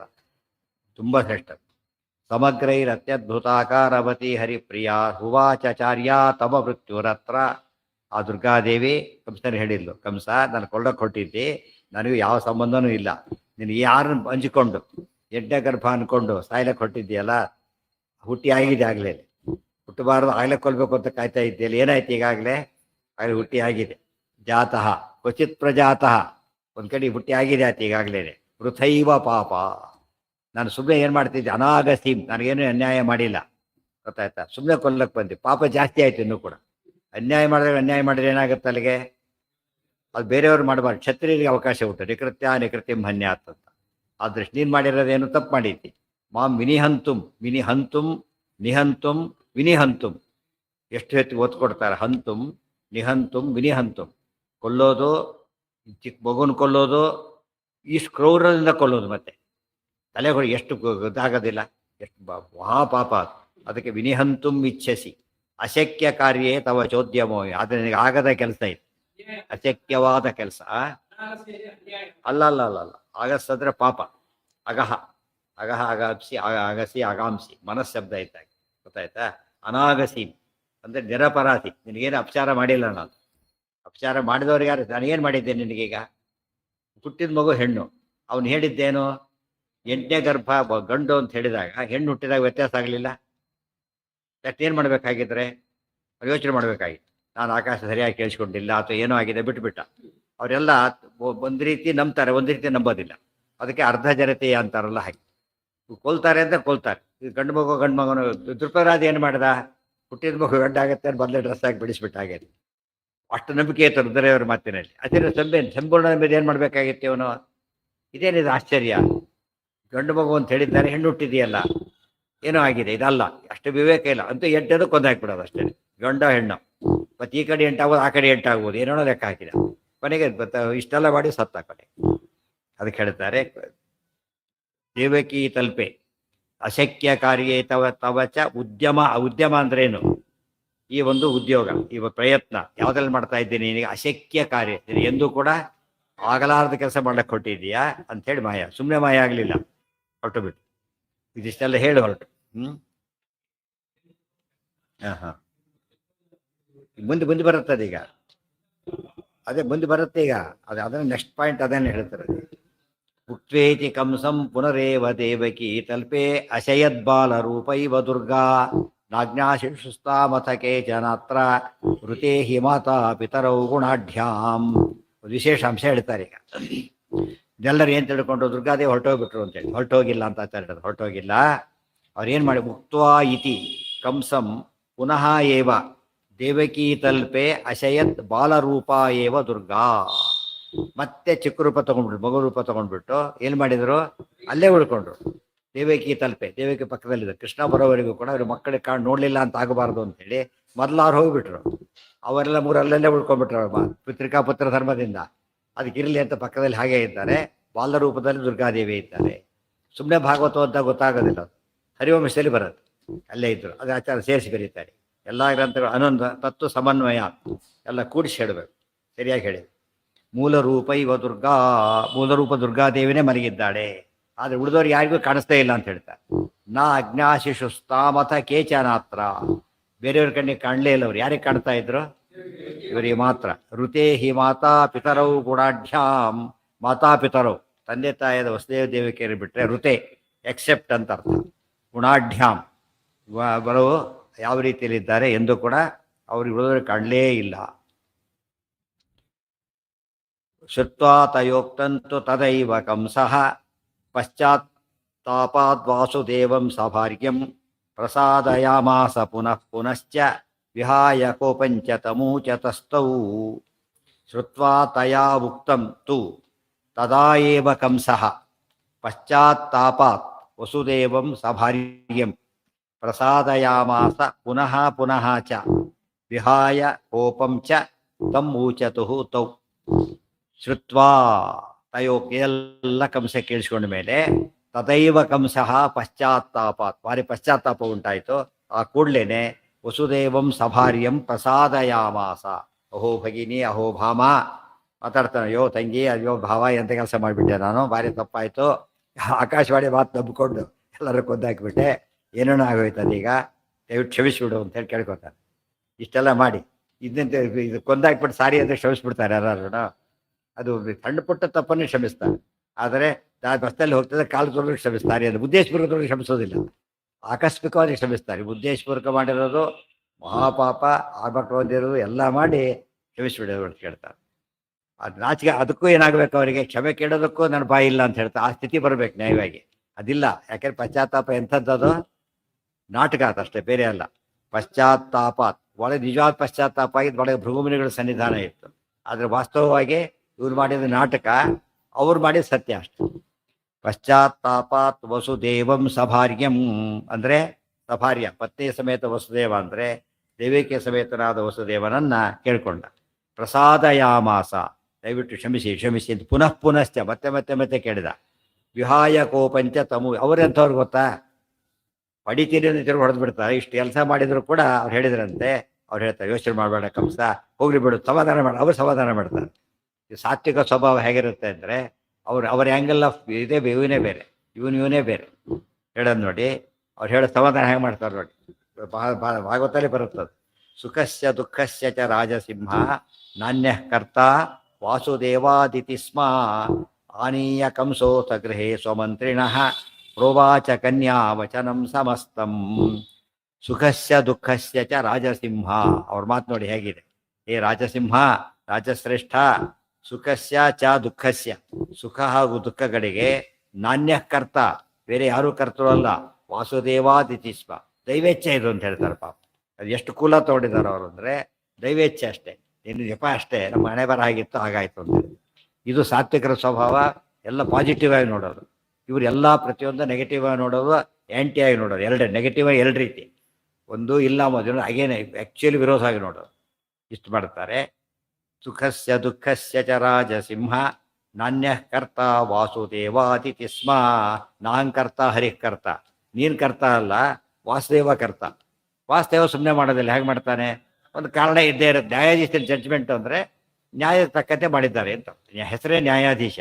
ಪರಮಾತ್ಮ ಸಮಹ, ನ್ಯಾಯೋ ನೇತಾ ಸಮೀರಣ. ದೇವ್ರಿಗೆ ಏನಂತ ಹೆಸರಿದೆ? ನ್ಯಾಯ ಅಂತ. ದೇವರಿಗೆ ನ್ಯಾಯ ಅಂತಲೇ ಹೆಸರು. ಆನಂದ ಆನಂದೇ ಹೇಗೋ ನ್ಯಾಯನೂ ಹೌದು, ನ್ಯಾಯಾಧೀಶನೂ ಹೌದು ಪರಮಾತ್ಮ. ಜೀವತ್ತಿದೆ, ಭೃಗುಮುನಿಗಳಿದ್ದಾರಲ್ಲ ಒಳಗೆ. ಯಾರಿಗೆ ಈಗ ಈಗ ಏನಾದ್ರು ಪಶ್ಚಾತ್ತಾಪ ಬಂದಿದ್ದು, ಕ್ಷಮೆ ಕೇಳಿದ್ದೆಲ್ಲ ಭೃಗುಮುನಿಗಳು. ಅದು ಸ್ವರೂಪ ಅಂಬದೇನದು? ಸ್ವರೂಪ ಅಂಬದೇನೋ ಅದು ಪ್ರಧಾನ. ಈಗ ಗೊತ್ತಾ, ಇಮಿಡಿಯೇಟ್ ಅದನ್ನೇ ಹೇಳ್ತಾರೆ.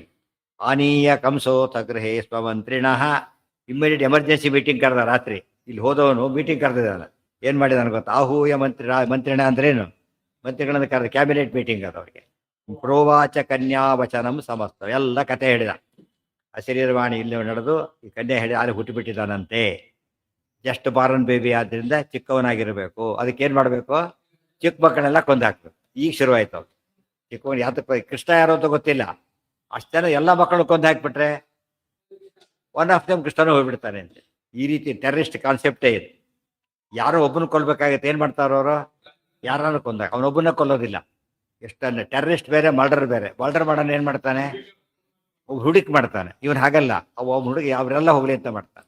ಭಯ ಹುಟ್ಟಿಸ್ತಾನೆ. ತಮ್ಮಲ್ಲಿ ಉದ್ದೇಶ ಯಾರ ಮೇಲೂ ಇಲ್ಲ, ಭಯ ಹುಟ್ಟಿಸ್ಬೇಕು. ಇದು ಕಂಸನ ನೇಚರ್.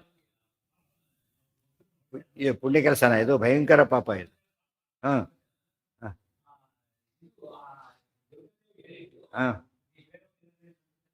ಯಾಕೆ ಹೇಳಿದ್ರು ದುರ್ಗಾದೇವಿ ಹೇಳಿ ನೋಡುತ್ತಿದ್ರೆ? ಯಾರಿಗೆ? ಯಾವ ಮಕ್ಕಳಿಗೆ? ಆ ಮಕ್ಕಳದ್ದು ಮುಗೀತು. ಶಾಪ ಬರ್ಬೇಕಾಗಿಲ್ಲ, ಕೆಟ್ಟ ಕರ್ಮ ಇದ್ರೆ ಸಾಕು. ಕೆಟ್ಟದಾಯ್ತು ಅಂದ್ರೆ ಕೆಟ್ಟ ಕರ್ಮ ಅಂತ ಅರ್ಥ. ಏನ್ ಮಾಡಿರೋದು ಅನುಭವಿಸ್ಬೇಕಂತ. ಅವ್ರು ಒಳ್ಳೆಯವರಾದ್ರೆ ಅದೇ ಪುಣ್ಯ ಅವರಿಗೆ, ಅಷ್ಟೇ ಅನುಭವಿಸಿ ಮುಗಿಸ್ಬಿಡ್ತಾರೆ. ಕೆಟ್ಟವರಾದ್ರೆ ದುಃಖ ಅನುಭವಿಸ್ತಾರೆ. ಎಲ್ಲರೂ ಇದ್ದಾರೆ, ಸಾಯೋದ್ರಲ್ಲಿ ಎಲ್ಲರೂ ಇದ್ದಾರೆ. ಇದು ತಮಾಷೆ ನೋಡಿ, ಸರಿಯಾಗಿ ಅರ್ಥ ಮಾಡ್ಕೋಬೇಕು. ಅಶರೀರವಾಣಿ ಯಾತಕ್ಕಾಯ್ತು? ಇದೆಲ್ಲ ನಡೆಯೋದೇನೆ. ಅಶರೀರ ಯಾಕೆ ಹೇಳ್ಬೇಕು ಸುಮ್ಮನೆ ಅದರ ಮುಗ್ದೋಗ್ತಿತ್ತು. ಅದಕ್ಕೆ ಹೇಳಿದ್ರು. ಯಾಕೆ? ವಸುದೇವ ದ್ವೇಷ ಮಾಡಿದರೆ ಆಗ ಅವನು ಕೊಲ್ಲಕ್ಕೆ ಬರುತ್ತೆ. ಸೋದರ ಮಾವ ಆಗಿದ್ರು ಕೂಡ ಕಾರಣ ಕೊಟ್ಟರು. ಇಲ್ದ ಹೋಗಿದ್ರೆ ಏನಾಗ್ತಿತ್ತು? ಅವನು ಇದನ್ನು ನಡೀತಿತ್ತು. ಆದರೆ ಕೃಷ್ಣ ಸೋದರ ಮಾವನ ಕೊಂದ ಅಂತ ಅಷ್ಟೇ ಆಗ. ವಸುದೇವ ದೇವರ ಜೈಲಿಗೆ ಹಾಕಿಸ್ತೆ, ಆ ಮಕ್ಕಳನ್ನ ಕೊಂದ, ದ್ರೋಹ ಮಾಡದ. ಆಗ ಅವ್ನು ಪೂಜ್ಯತ್ವ ಹೋಯ್ತು. ಅವ್ರು ಪೂಜ್ಯತ್ವ ಹೋಗ್ಲಿಕ್ಕೆ ಕಾರಣ ಅನೌನ್ಸ್ ಮಾಡಿದ್ರು. ಇದು ಇಲ್ದಾರ ಅನೌನ್ಸ್ ಮಾಡ್ಲಿಕ್ಕೆ ಆಗಲಿಲ್ಲ. ಗೊತ್ತಾಯ್ತಾ? ಒಬ್ರು ಅನೌನ್ಸ್ ಮಾಡಿ, ನೋಡಿ ಇಲ್ಲಿ ಭಾಳ ಪ್ರಶಸ್ತಿ ಇಟ್ಟಿದೆ, ಕಳ್ಳ ಹಿಡ್ಬೇಕಾಗಿದೆ ಪೊಲೀಸ್ ಇನ್ಸ್ಪೆಕ್ಟರ್. ಏನು ಮಾಡ್ತಾನೋ ಅವನು? ಪ್ರಶಸ್ತಿ ಜೋಸ್ತಿ ಇಟ್ಬಿಟ್ಟಿದ್ದೀನಿ, ಈ ರೋಟಲ್ಲಿ ಹೋಗಿ ಎಲ್ಲ ಹೇಳ್ತಾನೋ. ಯಾಕೆ? ಅವ್ನಿಗೆ ಕೇಳಿಸ್ಕೊಳ್ಳಿ ಅಂತೇಳಿ. ಯಾರು ಕೇಳಿಸ್ಕೋಬೇಕಾದ್ರ? ಕೇಳಿಸ್ಕೊಂಡು ಬಂದು ಸಿಕ್ಕಾಕೋಬೇಕು. ಅನೌನ್ಸ್ ಮಾಡಿದವರು ಬರೋದೇ ಇಲ್ಲ. ಅದಕ್ಕೋಸ್ಕರ ಮಾಡಿ ಆಮೇಲೆ ಅಲ್ಲಿ ಆ್ಯಕ್ಚುಲಿ ನಿವಾರಿಟ್ಟಿರಲ್ಲ, ಸುಡಿಟ್ಟಿರ್ತಾರೆ. ಅಕಸ್ಮಾತ್ ಹೋದ್ರು ಕೂಡ ಸೇಫ್ ಆಗಿರ್ಬೇಕು ಅಂತೇಳಿ ಅವ್ನು ಮೋಸ ಹೋಗ್ತಾನೆ. ಇದು ತಂತ್ರ. ಆ ರೀತಿ ಮಾಡಿ ಅಲ್ಲಿ ನಡೆದರು. ಈ ದುರ್ಗಾದೇವಿ ಸುಮ್ಮನೆ ಅದೃಶ್ಯರಾಗಬಾರ್ದೆ? ಎಲ್ಲ ಹುಟ್ಟಿದ್ದಾರೆ ಅಂತ ಯಾಕೆ ಹೇಳ್ಬೇಕಾದ್ರೆ? ಈ ಪಾಪ ಕಟ್ಟಿಕೊಳ್ಳಿ ಅಂತೇಳಿ. ಇವತ್ತು ಇಷ್ಟು ಜನ ಕೊಂದು ಪಾಪ ಕಟ್ಕೋಬೇಕು. ಇಲ್ಲದೆ ಏನ್ ಮಾಡ್ತಿದ್ದಿಲ್ಲ ಅವನು? ಈಗ ಇದು ಗೊತ್ತಿರಲಿಲ್ಲ, ಅದು ಬೇರೆ ಸೇರ್ಬೇಕು ಅವ್ರಿಗೆ. ಅವ್ನು ಯೋಚನೆ ಮಾಡಬೇಕಾಯ್ತು. 6 ಜನ ಕೊಂದಿದ್ದೇ ತಪ್ಪಾಗಿದೆ, ಈ 1000 ಜನ ಕೊಲ್ತಾನೆ ಈಗ. ಗೊತ್ತಾಯ್ತಾ? ಅಂದ್ರೆ ದುಷ್ಟರಿಗೆ ಎಂದೂ ಕೂಡ ಏನಾಗುತ್ತೆ? ಪಾಪದಲ್ಲಿ ಇನ್ನೂ ಹೆಚ್ಚೆಚ್ಚು ಅಭಿವೃದ್ಧಿ ಪಡ್ತಾ ಇರ್ತಾರೆ ಹೊರತು ಅವ್ರಿಗೆ ನಿಜವಾದ ನಾಚಿಕೆ ಬೇಸಿಗೆ ಏನು ಇರೋದೇ ಇಲ್ಲ. ಆ ದುರ್ಗಾದೇವಿ ಹೇಳೋದಕ್ಕೆ ಅದೇ ಕಾರಣ. ಅವ್ರು ಯಾಕೆ ಹೇಳಬೇಕಾಗಿತ್ತು? ಸುಮ್ಮನೆ ಮಾಯವಾಗಬಾರ್ದಾಗಿತ್ತೆ ಎಂಬುದಕ್ಕೆ ಅದೇ ದೃಷ್ಟಾಂತ. ಆನೀಯ ಕಂಸೋತ ಗೃಹೇ ಸ್ವಮಂತ್ರಿಣಃ ಪ್ರೋವಾಚ ಕನ್ಯಾ ವಚನಂ ಸಮಸ್ತಂ ಶ್ರುತ್ವಾ ಚ ತೇ ಪ್ರೋಚುರನಂತ ಅತ್ಯಂತ ಪಾಪಾಃ ಕಾರ್ಯಂ ಬಾಲಾನಾಂ ನಿಧನಂ ಸರ್ವಶೋಪಿ ತಥೇತಿ ತಾಂಸ್ತತ್ರ ನಿಯುಜ್ಯ ಕಂಸೋ ಗೃಹಂ ಸ್ವಕೀಯಂ ಪ್ರವಿವೇಶ ಪಾಪಃ. ಶ್ರುತ್ವಾ ಚ ತೇ ಪ್ರೋಚುಃ ಅತ್ಯಂತ ಪಾಪಾಃ. ಮಂತ್ರಿಗಳು ಎಂಥವ್ರವರು? ಅವರು ಮಹಾಪಾಪಿಗಳೇ. ಅವ್ರ ಮ್ಯಾಚಿಂಗ್ ನೋಡಿರ್ತಾರೆ, ಬೇರೆ ಅಲ್ಲ ಅವ್ರ ತಕ್ಕಂತೆ ಇಟ್ಕೊಂಡ್ಬಿಟ್ಟಿದ್ದಾರೆ. ಒಳ್ಳೆಯವ್ರನ್ನ ಓಡಿಸ್ಬಿಡ್ತಾನೆ ಅವರು, ಅವ್ರನ್ನ ಅರ್ಸ್ಕೊಬೋದು. ಇವತ್ತು ಎಲ್ಲ ಜನಗಳ ಸ್ವಭಾವನೇ ಹಾಗೆ. ತಮ್ಮ ಲೈಕಿಂಗ್ ಇರೋರು ಮಾತ್ರ ಅರ್ಸ್ಕೊತಾರೆ, ಅವ್ರವ್ರು ಮ್ಯಾಚ್ ಆಗ್ತಾರೆ. ಅದಕ್ಕೆ ಪಾಪಿ, ಇವನು ಮಹಾಪಾಪಿ, ಅವರು ಮಹಾಪಾಪಿಗಳೇ. ಪಾಪಾಹ ಕಾರ್ಯಂ ಬಾಲಾನಾಂ ನಿಧನಂ ಸರ್ವಶೋಪಿ. ಈ ಚಿಕ್ಕ ಮಗು ಹುಟ್ಟಿದ್ದಾನೆ ಅಂದರೆ ಮಗುವಾಗಿದ್ದಾನೆ ಕೃಷ್ಣ ಅಂತ ಅರ್ಥ. ಎಲ್ಲ ಹುಟ್ಟಿ ಮಕ್ಕಳು ಕೊಂದು ಹಾಕ್ಬಿಡು. ಇವ್ರು ಸೊಲ್ಯೂಷನ್ ಇತ್ತು. ಮತ್ತು ಇವ್ರು ಸರಿ ಹೀಗೆ ಕೊಡ್ತಾರೆ ಸೊಲ್ಯೂಷನ್ ಯಾರಾದರೂ ಕೂಡ. ಕಾರ್ಯಂ ಬಾಲಾನಾಂ ನಿಧನಂ ಸರ್ವಶೋಪಿ ತಥೇತಿ ತಾಂಸ್ತತ್ರ ನಿಯುಜ್ಯ ಕಂಸೋ. ಯಾವುದೋ ಮಗು ತಲೆ ಸಿಕ್ಕಾಕೊಂಡಿರುತ್ತೆ ಪಾತ್ರೆ, ಏನು ಮಾಡ್ಬೇಕಾದ್ರೆ ತಲೆ ಕಟ್ ಮಾಡಿಬಿಡಿ ಅಂದ್ರೆ ಆಯ್ತು. ಮಗು ಉಳಿಸೋ ಹೋಗ್ತಿರಲ್ಲ, ತಲೆ ಕಟ್ ಮಾಡಿದ್ರೆ ಏನು ಬೆಳೆಯುತ್ತೆ ನಿಮಗೆ? ಮಡಿಕೆ ಹಾಳಾಗಲ್ಲ, ಅವ್ರು ಮುಖ್ಯ. ಮಡಿಕೆ ಹಾಳಾಗಲ್ಲ, ಮತ್ತು ಮಗು ಹೊಡಿಬೇಕು, ಮಡಿಕೆ ಹೊಡಿಬೇಕು. ಇಷ್ಟು ಮೂರ್ಖತನ. ಅಂದರೆ ಅವ್ನು ಯಾವಾಗಲೂ ಆ ಆ್ಯಂಗಲಲ್ಲೇ ಯೋಚನೆ ಮಾಡ್ತಾನೆ. ಎಲ್ಲ ಮಕ್ಕಳನ್ನು ಕೊಂದು ಹಾಕ್ಬಿಡು. ಸರ್ವಶೋಪಿ, ಮತ್ತೆ ಆಲ್ರೌಂಡ್. ಹುಡುಕೋದು ಕೊಲ್ಲೋದು, ಹುಡುಕೋದು ಕೊಲ್ಲೋದು. ಆಮೇಲೆ ಎಷ್ಟು ದಿವಸ ಅಂತ ಹೇಳಿಲ್ಲ, ಹುಟ್ಟಿ ಆಗಿದೆ ಅಂತ ಹೇಳಿದ್ರು ಅಷ್ಟೇನೆ. ಜಸ್ಟ್ ಅದಕ್ಕೇನು ಮಾಡಿಟ್ಟು ಅದೇ ಸೇಫರ್ ಸೈಡ್ ಆಗಿ ಅಷ್ಟು ಹುಟ್ಟಬೇಕಲ್ಲ. ಸಣ್ಣ ಪುಟ್ಟ ಕೂಸಲು ಕೊಂದು ಹಾಕ್ಬಿಡೋದೇ ಕೆಲಸ. ಅಕಸ್ಮಾತ್ ಸ್ವಲ್ಪ ಮೊದಲೇ ಹುಟ್ಟಿದ್ರೆ ಇದರಲ್ಲಿ ಭಾರಿ ಬುದ್ಧಿವಂತಿಕೆ ತೋರಿಸ್ತಾರೆ. ಸರಿಯಾದ ದಾರಿ ತೋರಿಸೋದು, ಇಲ್ಲಿಂದೆಲ್ಲ ತೋರಿಸಿ ಪುಣ್ಯ ಕಾರ್ಯ ಮಾಡೋಕ್ಕಾದ್ರೆ ತೋರಿಸ್ಬೇಕಾದ್ರೆ. ಜಾಸ್ತಿ ಬರ ಮಾಡೋದು, ಇವ್ರು ಪಾಪ ಜಾಸ್ತಿ ಬರ ಮಾಡ್ಕೋತಾರೆ, ಅವ್ರು ಪುಣ್ಯ ಜಾಸ್ತಿ ಬರ ಮಾಡ್ಕೋತಾರೆ. ಅದು ಇಬ್ಬರಿಗಿರೋ ವ್ಯತ್ಯಾಸ ಇಷ್ಟೇ. ಅದೇ ಪಾಪ ಮಾಡಿದ್ದು ಅದು ಸಾಯ ಯೋಗ ಇತ್ತು. ಕೆಲವು ಒಳ್ಳೆಯವರಾದ್ರೂ ಕೂಡ ಅಂಥದ್ದು ಪಾಪ ಪ್ರಾರಬ್ಧ ಇತ್ತು, ಸತ್ತೋದ್ರು ಅಷ್ಟೇ. ಆ ಥರ ಈ ಪಾಪ ಅಂತೀವನಿ ಬರುತ್ತೆ, ಅದು ಹೋಗೋದಿಲ್ಲ. ಅವರವ್ರ ಹಣೆ ಬರ ಅವ್ರಿಗೆ ಗೊತ್ತು, ನಮಗೆಲ್ಲ ಗೊತ್ತಾಗಲ್ಲ. ಆನೀಯ ಕಂಸೋತ ಶುತ್ವಾ ಚತೆ ಪ್ರೋಚುರತ್ಯಂತ ಪಾಪಾಹ ಕಾರ್ಯಂ ಬಾಲಾನಾಂ ನಿಧನಂ ಸರ್ವಶೋಪಿ. ತತೆಗೆ ನೋಡಿ, ಶಿಶು ಅನ್ಲಿಲ್ಲ, ಬಾಲ ಅಂತ ಸೇರಿಸಿದ್ರು. ಸ್ವಲ್ಪ ದೊಡ್ಡವ್ರನ್ನ ಕೊಂದು ಬಿಡೋದೆ. ತೀರ ಜಸ್ಟ್ ಬಾರನ್ನಾಗಬೇಕಾಗಿಲ್ಲ, ಸ್ವಲ್ಪ ದೊಡ್ಡವರಾದ ಪರವಾಗಿಲ್ಲ. ಈ ಮೊದಲು ಹುಟ್ಟಿದ್ದಾರೆ ಅಂದರೆ ದಿವಸ ಮೊದಲೇ ಹುಟ್ಟಿರ್ಬೋದು. ಬಾಲ ಅನ್ನೋ ಶಬ್ದದಿಂದನೇ ಅವ್ರಿಗೆ ಎಷ್ಟು ಜನ ಕೊಲ್ತಾರೆ ಗೊತ್ತಾಗುತ್ತೆ. ಬರೀ ಶಿಶುಗಳನ್ನೆಲ್ಲ ಆ ರೀತಿ ಪ್ರಾಣಿ ಹತ್ಯೆ ಮಾಡ್ತಾರೆ, ಶಿಶು ಹತ್ಯೆ ಮಾಡ್ತಾರೆ. ಚೇರುಶ್ಚತೆ ಬಾಲವಧೆ ಸದೋದ್ಯತಾ ಹಿಂಸಾ ವಿಹಾರಾ ಸತತಂ ಸ್ವಭಾವತಃ ಅಥ ಪ್ರಭಾತೆ ಶಯನೆ ಶಯಾನಾಂ ಅಪಶ್ಯತಾಮಬ್ಜತಲಾಯತಾಕ್ಷಂ. ಚೇರುಹ ಚೇರುಶ್ಚತೆ ಚೇರುಹ ಚೇರುಃ ಚ ತೇ ಬಾಲವಧೆ ಸದಾ ಉದ್ಯತಾಃ ಹಿಂಸಾ ವಿಹಾರಾಃ ಸತತಂ ಸ್ವಭಾವತಃ ಅಥ ಪ್ರಭಾತೆ ಶಯನೆ ಶಯಾನಂ ಅಪಶ್ಯತಾಂ ಅಬ್ಜದಲಾಯತಾಕ್ಷಂ. ಅವರೆಲ್ಲ ಏನು ಮಾಡಿದರು? ಅಪ್ಪಣೆ ಮಾಡಿದ್ರು, ಆಯ್ತು ಕೊಲ್ಲೆ ಒಂದು ಟೀಮ್ ಕಳಿಸ್ಬಿಟ್ರು ರೆಡಿ ಅಂತ. ಅದಕ್ಕೆ ಲೀಡರ್ ಯಾರು? ಪೂತನ ಲೀಡರ್ ಮಾಡಿ ಕಳಿಸ್ಬಿಟ್ರು, ಹೋಗಿ ಎಲ್ಲ ಕೊಂದು ಹಾಕ್ಬಿಡಿ ಅಂತ. ಬಾಲವಧೆ ಅವರಿಗೆಲ್ಲ ಎಂಥವ್ರು ಗೊತ್ತಾ? ಸ್ಪೆಷಲಿಸ್ಟ್ಸ್ ಅವರು. ಏನದು? ಚೈಲ್ಡ್ ಕಿಲ್ಲರ್ಸ್ ಅವರು, ಗೊತ್ತಾಯ್ತಾ? ಸದೋದ್ಯತ ಸುಪಾರಿ ಕೊಡ್ಬೇಕು, ಅವ್ರಿಗೆ ಕೊಡಲ್ಲ. ಯಾವ ಟೈಪ್ ಕೊಡ್ಬೇಕು ಅಂಥವ್ರು ಆರಿಸ್ತಾರೆ ಬಂದು, ಗೊತ್ತಾಯ್ತಾ? ಅದು ಆ ರೀತಿ ಏನಾಯ್ತು? ಬಾಲವಧೆ ಸದೋದ್ಯತಾ, ಬಾಲವಧೆ ಯಾವಾಗಲೂ ತೊಡಗಿದವರು. ಹಿಂಸಾವಿಹಾರಾಹ, ಹಿಂಸಾವಿಹಾರ ಎಷ್ಟು ಆಶ್ಚರ್ಯ. ಹಿಂಸೆ ನೋವಾಗೋದಿಲ್ಲ ಅವರಿಗೆ, ಖುಷಿ ಆಗುತ್ತೆ ಅಂತ ಹೇಳ್ತಾರೆ. ಹಿಂಸೆ ಮಾಡೋದೇ ಖುಷಿ. ಅದರಿಂದ ಜಾಗಿಂಗ್ ಹೆಂಗೆ ಮಾಡ್ತಾ ಇರ್ತಾರೆ ನಿಮ್ಮಂತಾನೆ ಇದರೊಳಗೆ ಯಾವುದಪ್ಪ ಅದು ನಮ್ಮ ಇದ್ರಲ್ಲಿ ಮಾಡ್ತಾರಲ್ಲ ರ್ಯಾಗಿಂಗ್ ಟೈಪು, ಅದು ಎಂಜಾಯ್ ಮಾಡ್ತಾರೆ. ರ್ಯಾಗಿಂಗ್ ಮಾಡೋದು ಎಂಜಾಯ್ ಮಾಡೋದು. ಆ ಹುಡುಗರು ಸತ್ರು ಪರವಾಗಿಲ್ಲ ಎಂಜಾಯ್ ಮಾಡೋದು. ಇವೆಲ್ಲ ಯೋಚನೆ ಮಾಡಿದರೆ ಜನಗಳಿಗೆ ಎಷ್ಟು ಸ್ವಭಾವ ಇರುತ್ತೆ. ಅಕಸ್ಮಾತ್ ಕೆಲವು ಸ್ವಲ್ಪ ಇನ್ನೊಬ್ರು ನೋವಾಗಿಬಿಟ್ರೆ ನಿದ್ದೆ ಬರಲ್ಲ. ಅಯ್ಯೋ ಎಂಥ ಕೆಲಸ ಆಯ್ತು, ಅಲ್ಲಿ ಆಗಬಾರ್ದಾಗಿತ್ತು ಅಂತೇಳಿ ಕೊರಗ್ತಾರೆ. ಇವ್ರು ಹಾಗಲ್ಲ, ನೋವು ಆಗ್ಲಿತ್ತು, ಯಾರಿಗೂ ನೋವೇ ಮಾಡಲಿಲ್ವಲ್ಲ, ಏನಾದ್ರು ಮಾಡ್ಬೇಕು ಅಂತ ಹುಡ್ಕೊಂಡು ಹೋಗ್ತಾರೆ. ಆ ಟೈಮ್ ಹರ್ಟ್ ಮಾಡ್ಬೇಕು, ಯಾರು ಹರ್ಟ್ ಮಾಡಬೇಕು, ಅವ್ರು ಹಿಂಸೆ ಕೊಡಬೇಕು. ಸರಿಯಾಗಿರ್ಲಕ್ಕೆ ಬಿಡೋದು, ಸುಮ್ಮನೆ ಇರ್ಲಕ್ಕೆ ಬಿಡೋದಿಲ್ಲ ಅವ್ರು, ಏನಾದರೂ ಕಾಟ ಕೊಡ್ತಿರ್ಬೇಕು. ಅದು ಹಿಂಸಾ ವಿಹಾರ, ಆ ಪದ ನೋಡಬೇಕು. ಹಿಂಸೆ ಯೋಗ್ಯರು ಮಾಡ್ತಾರೆ. ಪಾಂಡವರು ಯುದ್ಧ ಮಾಡಿದರೆ, ಈಗ ಯುದ್ಧ ಬೇಕಿಲ್ಲ ಅವರಿಗೆ, ಅದೇನಾಯ್ತು ಈಗ ಅನಿವಾರ್ಯ. ಆದರೆ ಇವರಿಗೆ ಏನಾಗಿದೆ? ಹಿಂಸೆ ಮಾಡೋದೇ ಬೇಕು, ಕಾರಣ ಇರಲಿ ಬಿಡಲಿ ಅಂತ ಅರ್ಥ ಮಾಡ್ಕೊಂಡು ಎಷ್ಟು ಉದಾಹರಣೆ ನಾನು ತಮಾಷೆ ಹೇಳ್ತೇನೆ ಈಗಲೇ. ಒಂದು ಮಗು ಸೀಸನ್ ಆಗಲೇಬೇಕಾಗಿ ಅವ ಮಾಡ್ತಾನೆ, ತಪ್ಪಲ್ಲ, ಗೊತ್ತಾಯ್ತು. ಆದರೆ ಕೆಲವರು ಏನು ಮಾಡ್ತಾರೆ? ಬಿಸ್ನೆಸ್ ಮಾಡಿಕೊಂಡು ದುಡ್ಡು ಜಾಸ್ತಿ ಬರುತ್ತೆ ಅಂತ ಹೇಳ್ಬಿಟ್ಟು ಜನರಿಗೆ ಸಾಲ ಮಾಡಿಬಿಡೋದು. ಅವಾಗ ಏನಾಗುತ್ತೆ? ದುಡ್ಡಿನ ವಿಹಾರ ಇರಲ್ಲ, ಹಣ ಬೇಕು ಅಂತ ಬೇಕಾದ್ರೆ ಮಾಡೋದು. ಎಲ್ಲರೂ ಹಾಗೆಲ್ಲ ಅಂಥವ್ರು ಇದ್ದಾರೆ ಇವತ್ತೆಲ್ಲ. ಅದು ದೊಡ್ಡ ಇದಾಗಿಬಿಟ್ಟಿದೆ, ಇಂಡಸ್ಟ್ರಿ ಇದ್ದಾಗ. ಅದು ಎಂಥ ಇಂಡಸ್ಟ್ರಿ? ಬರೀ ಬೇಕಿಂಗ್ ಇಂಡಸ್ಟ್ರಿ. ಎಕ್ಸೆಪ್ಷನ್ಸ್ ಇದ್ದಾರೆ, ಅದು ಬಹಳ ಕಡಿಮೆ. ಇವತ್ತು ಕಂಪೇರ್ ಮಾಡಿದರೆ ಎಲ್ಲಿ ನೋಡಿದ್ರು ಕೂಡ ಏನು ಮಾಡ್ಬೇಕು? ಈಗ ದೇವಸ್ಥಾನಕ್ಕೆ ಹೋಗ್ರಿ, ಎಲ್ಲಿ ಹೋಗ್ರಿ ನೀವೀಗ, ಅವ್ರು ಯಾವ ಆ್ಯಂಗಲಲ್ಲಿ ನೋಡ್ತಾರೆ? ಎಷ್ಟು ದುಡ್ಡು ಮಾಡ್ಬೋದು. ಇವತ್ತು ಒಬ್ಬ ವ್ಯಕ್ತಿ ನೋಡ್ತಾರೆ, ಡೋನರ್ಗೆ ಯಾತಕ್ಕೆ ಭಾರಿ ಸನ್ಮಾನ ಮಾಡ್ತಾರೆ ಗೊತ್ತಾ? ಅವರು ಮತ್ತೆ ಜಾಸ್ತಿ ಕೊಡಲಿ ಅಂತ ಅವ್ರಿಗೆ ಕಾನ್ಸೆಪ್ಟ್ ಇರೋದು. ಮತ್ತೆ ತಗೋಬೇಕು ಅಂತೆ. ಕೊಟ್ಟಿದ್ದಾರೆ, ಭಾಳ ಪ್ರೀತಿ ವಿಶ್ವಾಸದಿಂದ ಮಾಡೋದಲ್ಲ ಅದು. ಪ್ರೀತಿ ವಿಶ್ವಾಸ ಮಾಡಿ ಮತ್ತೆ ಕೊಡ್ಲಿ ಲೆಕ್ಕ ಇಲ್ಲ, ಮಾಡಿದ್ದಾರೆ ಮಾಡ್ಬೇಕು, ಇನ್ನು ಜಾಸ್ತಿ ಕೊಡಾಗ ಮಾಡಬೇಕು. ಇದೆಲ್ಲ ಭಾಳ ಕೆಟ್ಟ ಪದ್ಧತಿಗಳು. ಇದೆಲ್ಲ ಅರ್ಥ ಮಾಡಿಕೊಂಡ್ರೆ ಹಿಂಸಾ ವಿಹಾರ. ಸಾತ್ವಿಕರು ಹಿಂಸೆ ಮಾಡೋದು ಕೆಲವೊಮ್ಮೆ ಉದ್ದೇಶ ಇರುತ್ತೆ. ಯಾಕೆ? ಲೋಕಕ್ಕೆ ಕಲ್ಯಾಣ ಆಗಲಿ. ಕೆಲವು ಸರ್ತಿ ಅವರು ಆಕಸ್ಮಿಕವಾಗಿ ಮಾಡ್ತಾರೆ. ಇವ್ರು ಹಾಗಲ್ಲ, ಹುಡುಕಿ ಮಾಡ್ತಾರೆ, ಅದು ಎಂಜಾಯ್ ಮಾಡ್ತಾರೆ. ಮತ್ತೆ ಹಿಂಸೆ ಮಾಡ್ಬೇಕಾದ್ರೆ ತುಂಬ ಜನ ಎಂಜಾಯ್ ಮಾಡೋದಿಲ್ಲ, ಒಳ್ಳೆಯವರಾದ್ರೆ. ನೋಡು ಹೊಡಿ, ಇನ್ನೊಂದು ಹೊಡಿಸ್ಕೋಬೇಡ, ಯಾಕೆ ಹೊಡಿಸಿದ್ರು ಸುಮ್ಮನೆ ಅಂತ ಹೇಳಿದ ಗೈಡೆನ್ಸ್ ಕೊಡ್ತಾರೆ. ಇವ್ರು ಹಾಗಲ್ಲ, ಸುಮ್ಮನೆ ಹೊಡೆಯೋದಷ್ಟೇ. ಅದರಿಂದ ಅವನು ಕೂಗಿದಷ್ಟು ಖುಷಿ, ಇವರಿಗೆ ದುಃಖಪಟ್ಟಷ್ಟು ಖುಷಿ. ಪ್ರಾಣಿಗಳನ್ನ ಹಿಂಸೆ ಮಾಡ್ತಾರೆ ಕೆಲವರೆಲ್ಲ, ಹಿಡ್ಕೊಂಡ್ಬಿಡೋದನ್ನೆಲ್ಲ ಕೂಡ ಗೋಳಾಡಿಸೋದು. ಆದ್ರೆ ಮನುಷ್ಯನ ಮಾಡೋ ಶಕ್ತಿ, ಧೈರ್ಯ ಅವ್ರಿಗೆ ಇರೋದಿಲ್ಲ. ತುಂಬ ಜನಕ್ಕೆ ಇಂಥವ್ರು ಇರ್ತಾರೆ. ಈ ನಡೀತಿರೋ ಯುದ್ಧಗಳೆಲ್ಲ ಏನಿದೆ ಅದರಲ್ಲಿ? ಈಗ ದೊಡ್ಡ ಪುರುಷಾರ್ಥ ಏನೂ ಇಲ್ಲ. ನಾನು ದೊಡ್ಡ ನನ್ನ ಕೈಲಿರ್ಬೇಕಿಷ್ಟೇ. ಇದನ್ನ ಶಾಸ್ತ್ರ ಒಪ್ಪೋದಿಲ್ಲ. ಧರ್ಮ ಉಳಿಸ್ಬೇಕು ಅನ್ನೋ ದೃಷ್ಟಿಯಿಂದ ಮಾಡಿದ್ರೆ ಸರಿಯಾದ ಧರ್ಮನೋ ಅಧರ್ಮನೋ, ನನಗಿದು ಬೇಕು. ಎಷ್ಟು ನಿರಪರಾಧಿಗಳು ಸಾಯ್ತಾರಪ್ಪ ಸ್ವಭಾವತಃ. ಅಥ ಪ್ರಭಾತೆ ಶಯನೆ ಶಯಾನಂ ಅಪಶ್ಯತಾಮಬ್ಜದಲಾಯತಾಕ್ಷಂ. ಇಷ್ಟು ಮಾಡಿ ಸತತಂ ಸ್ವಭಾವತಃ ಆಗಿದ್ರು. ಈಗ ಆರ್ಡರ್ ಬೇರೆ ಸಿಕ್ತು, ಎರಡು ಸೇರ್ತು ಅವರಿಗೆ. ರಾಜಾಜ್ಞೆ ಆದಾಗಾಯ್ತು. ತಮ್ಮ ಹಿಂಸಾ ವಿಹಾರ ಮಾಡೋರು ಅದನ್ನು ಹುಡುಕಿ ಕೊಲ್ಲಕ್ಕೆ ಶುರು ಮಾಡಿದ್ರು. ಆ ಆ್ಯಂಗಲ್ ಯಾರ ವೇನ ಅಂದ್ರೆ ಪಾಪಿ ಹಿಂಸಕ ಅಂತಾನೆ ಹೆಸರು. ದುಷ್ಟರೆಲ್ಲ ಹಾಗೆ, ದುಷ್ಟರೆಲ್ಲ ಹಿಂಸೆ ಮಾಡೋದು ಆಕಸ್ಮಿಕ ಅಲ್ಲ. ದುರ್ಯೋಧನಿಗೆ ಅಷ್ಟು ಜನ ಸೈನ್ಯ ಸತ್ರಲ್ಲ, ಅದು ಅವನಿಗೆ ಬೇಕಾಗಿತ್ತು ಕೂಡ.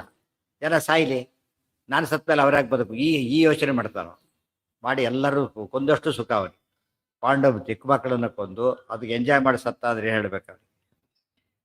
ಅಥ ಪ್ರಭಾತೆ ಶಯನೆ ಶಯಾನಂ ಅಪಶ್ಯತಾಮಬ್ಜದಲಾಯತಾಕ್ಷಂ ಕೃಷ್ಣಂ ಯಶೋದಾ ಚ ತಥೈವನಂದಃ ಆನಂದಸಾಂದ್ರಾಕೃತಿಮಪ್ರಮೇಯಂ ಮೇನಾತೇತೌ ನಿಜಪುತ್ರಮೇನಂ ದ್ರಷ್ಟಾರಮಬ್ಜ ಪ್ರಭವಸ್ಯ ಚೇಷಂ ಆ ಕಡೆ ಹೇಳ್ತಾರೆ.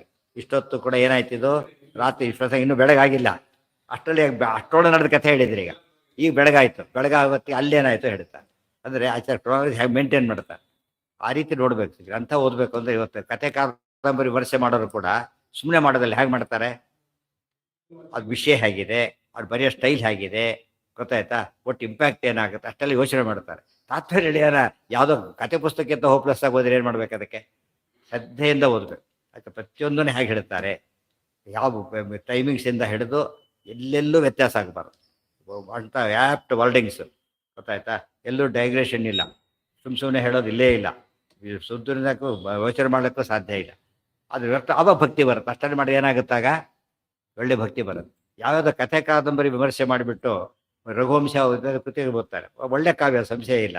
ಅದು ಎಂಥವಲ್ಲ, ದೈವಿ ಕಾವ್ಯಗಳಲ್ಲ, ಲೌಕಿಕ ಕಾವ್ಯಗಳು. ಅದರಲ್ಲಿ ಬಹಳ ಯಶಸ್ಸು ಗಳಿಸಿದ್ದಾರೆ ಕಾಳಿದಾಸ, ಸಂಶಯನೇ ಇಲ್ಲ. ಅದು ಗಮನ ಕೊಟ್ಟು ಭಾರಿ ಓದ್ತಾರೆ, ಬರ್ತಾರೆ, ತಪ್ಪಲ್ಲ. ಆದರೆ ಕುಣಿಶೇಜ ಓದೋದೇ ಇಲ್ಲ, ತಾತ್ಪರ್ಯನೇ ಓದೋದೇ ಇಲ್ಲ, ಇದು ಅನ್ಯಾಯ ಆಗುತ್ತೆ.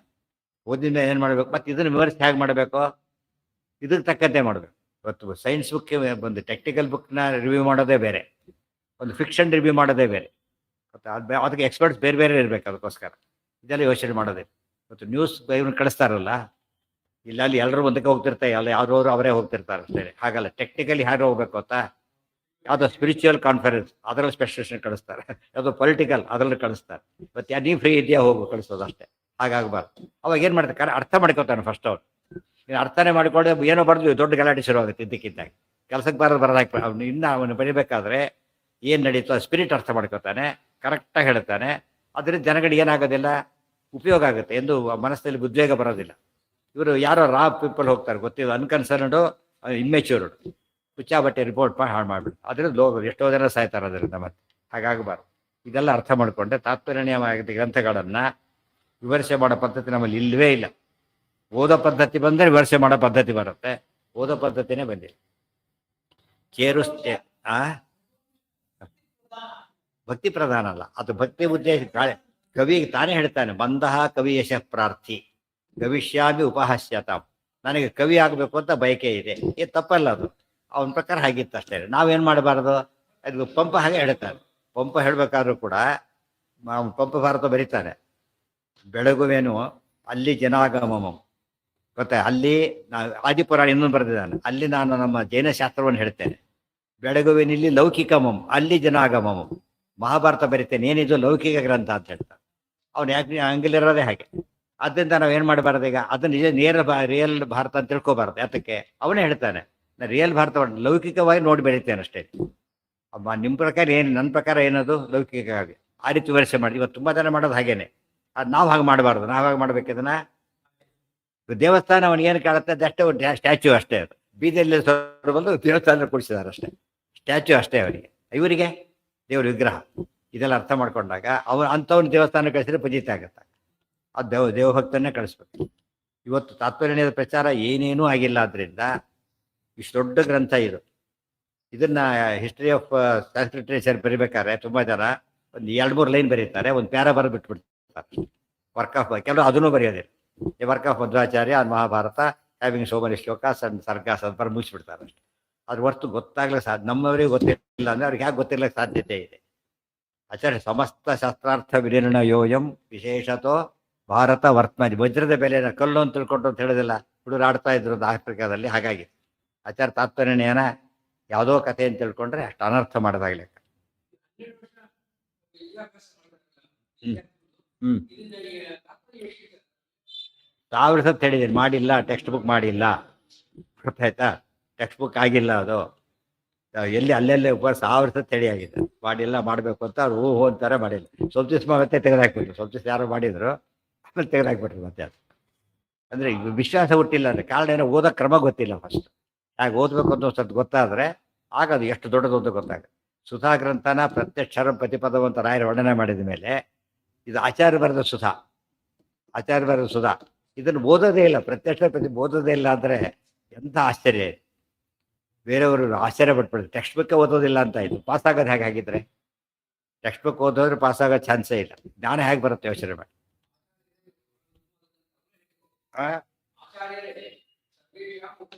ವಾಯ್ಸ್ ಜೊತೆಯಲ್ಲಿ ರೆಫರ್ ಮಾಡ್ತಾರೆ. ಪುನರಪಿಕೃತವಾದ ಭಾರತಾರ್ಥ ಪ್ರಕಾಶಂ ಗೊತ್ತಾಯ್ತು, ಒತ್ತು ಕೊಡ್ತಾರೆ. ಅಲ್ಲಿ ಭಾಷ್ಯ ಇದು ಎರಡನ್ನು ಕೊಡ್ಬೋದು, ಸೇರಿಸ್ತಾರೆ. ಎಲ್ಲ ಗ್ರಂಥ ಹೇಳ್ಬೇಕಾದ್ರೆ ಎರಡನ್ನು ಯಾತಕ್ಕೆ ಹೇಳ್ತಾರೆ? ಮೋಸ್ಟ್ ಇಂಪಾರ್ಟೆಂಟ್ ಹೈಲೈಟ್ ಮಾಡೋದಕ್ಕೋಸ್ಕರ.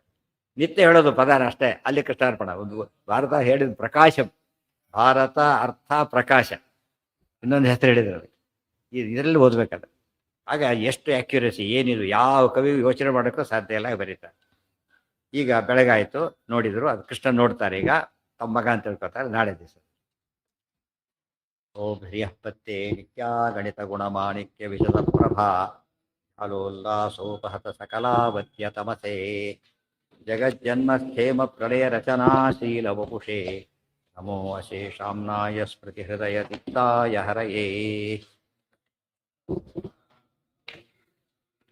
ನ ಶಬ್ದಾಬ್ಧೌ ಗಾಢಾ ನ ಚ ನಿಗಮ ಚರ್ಚಾಸು ಚತುರಾಃ ನ ಚ ನ್ಯಾಯೇ ಪ್ರೌಢಾಃ ನ ಚ ವಿದಿತ ವೇದ್ಯಾ ಅಪಿ ವಯಂ ಪರಂ ಶ್ರೀಮತ್ ಪೂರ್ಣ ಪ್ರಮತಿ ಗುರು ಕಾರುಣ್ಯ ಸರಣಿಂ ಪ್ರಪನ್ನಾಃ ಮಾನ್ಯಾಃ ಸ್ಮಃ ಕಿಮಪಿ ಚ ವದಂತೋಪಿ ಮಹತಾಂ.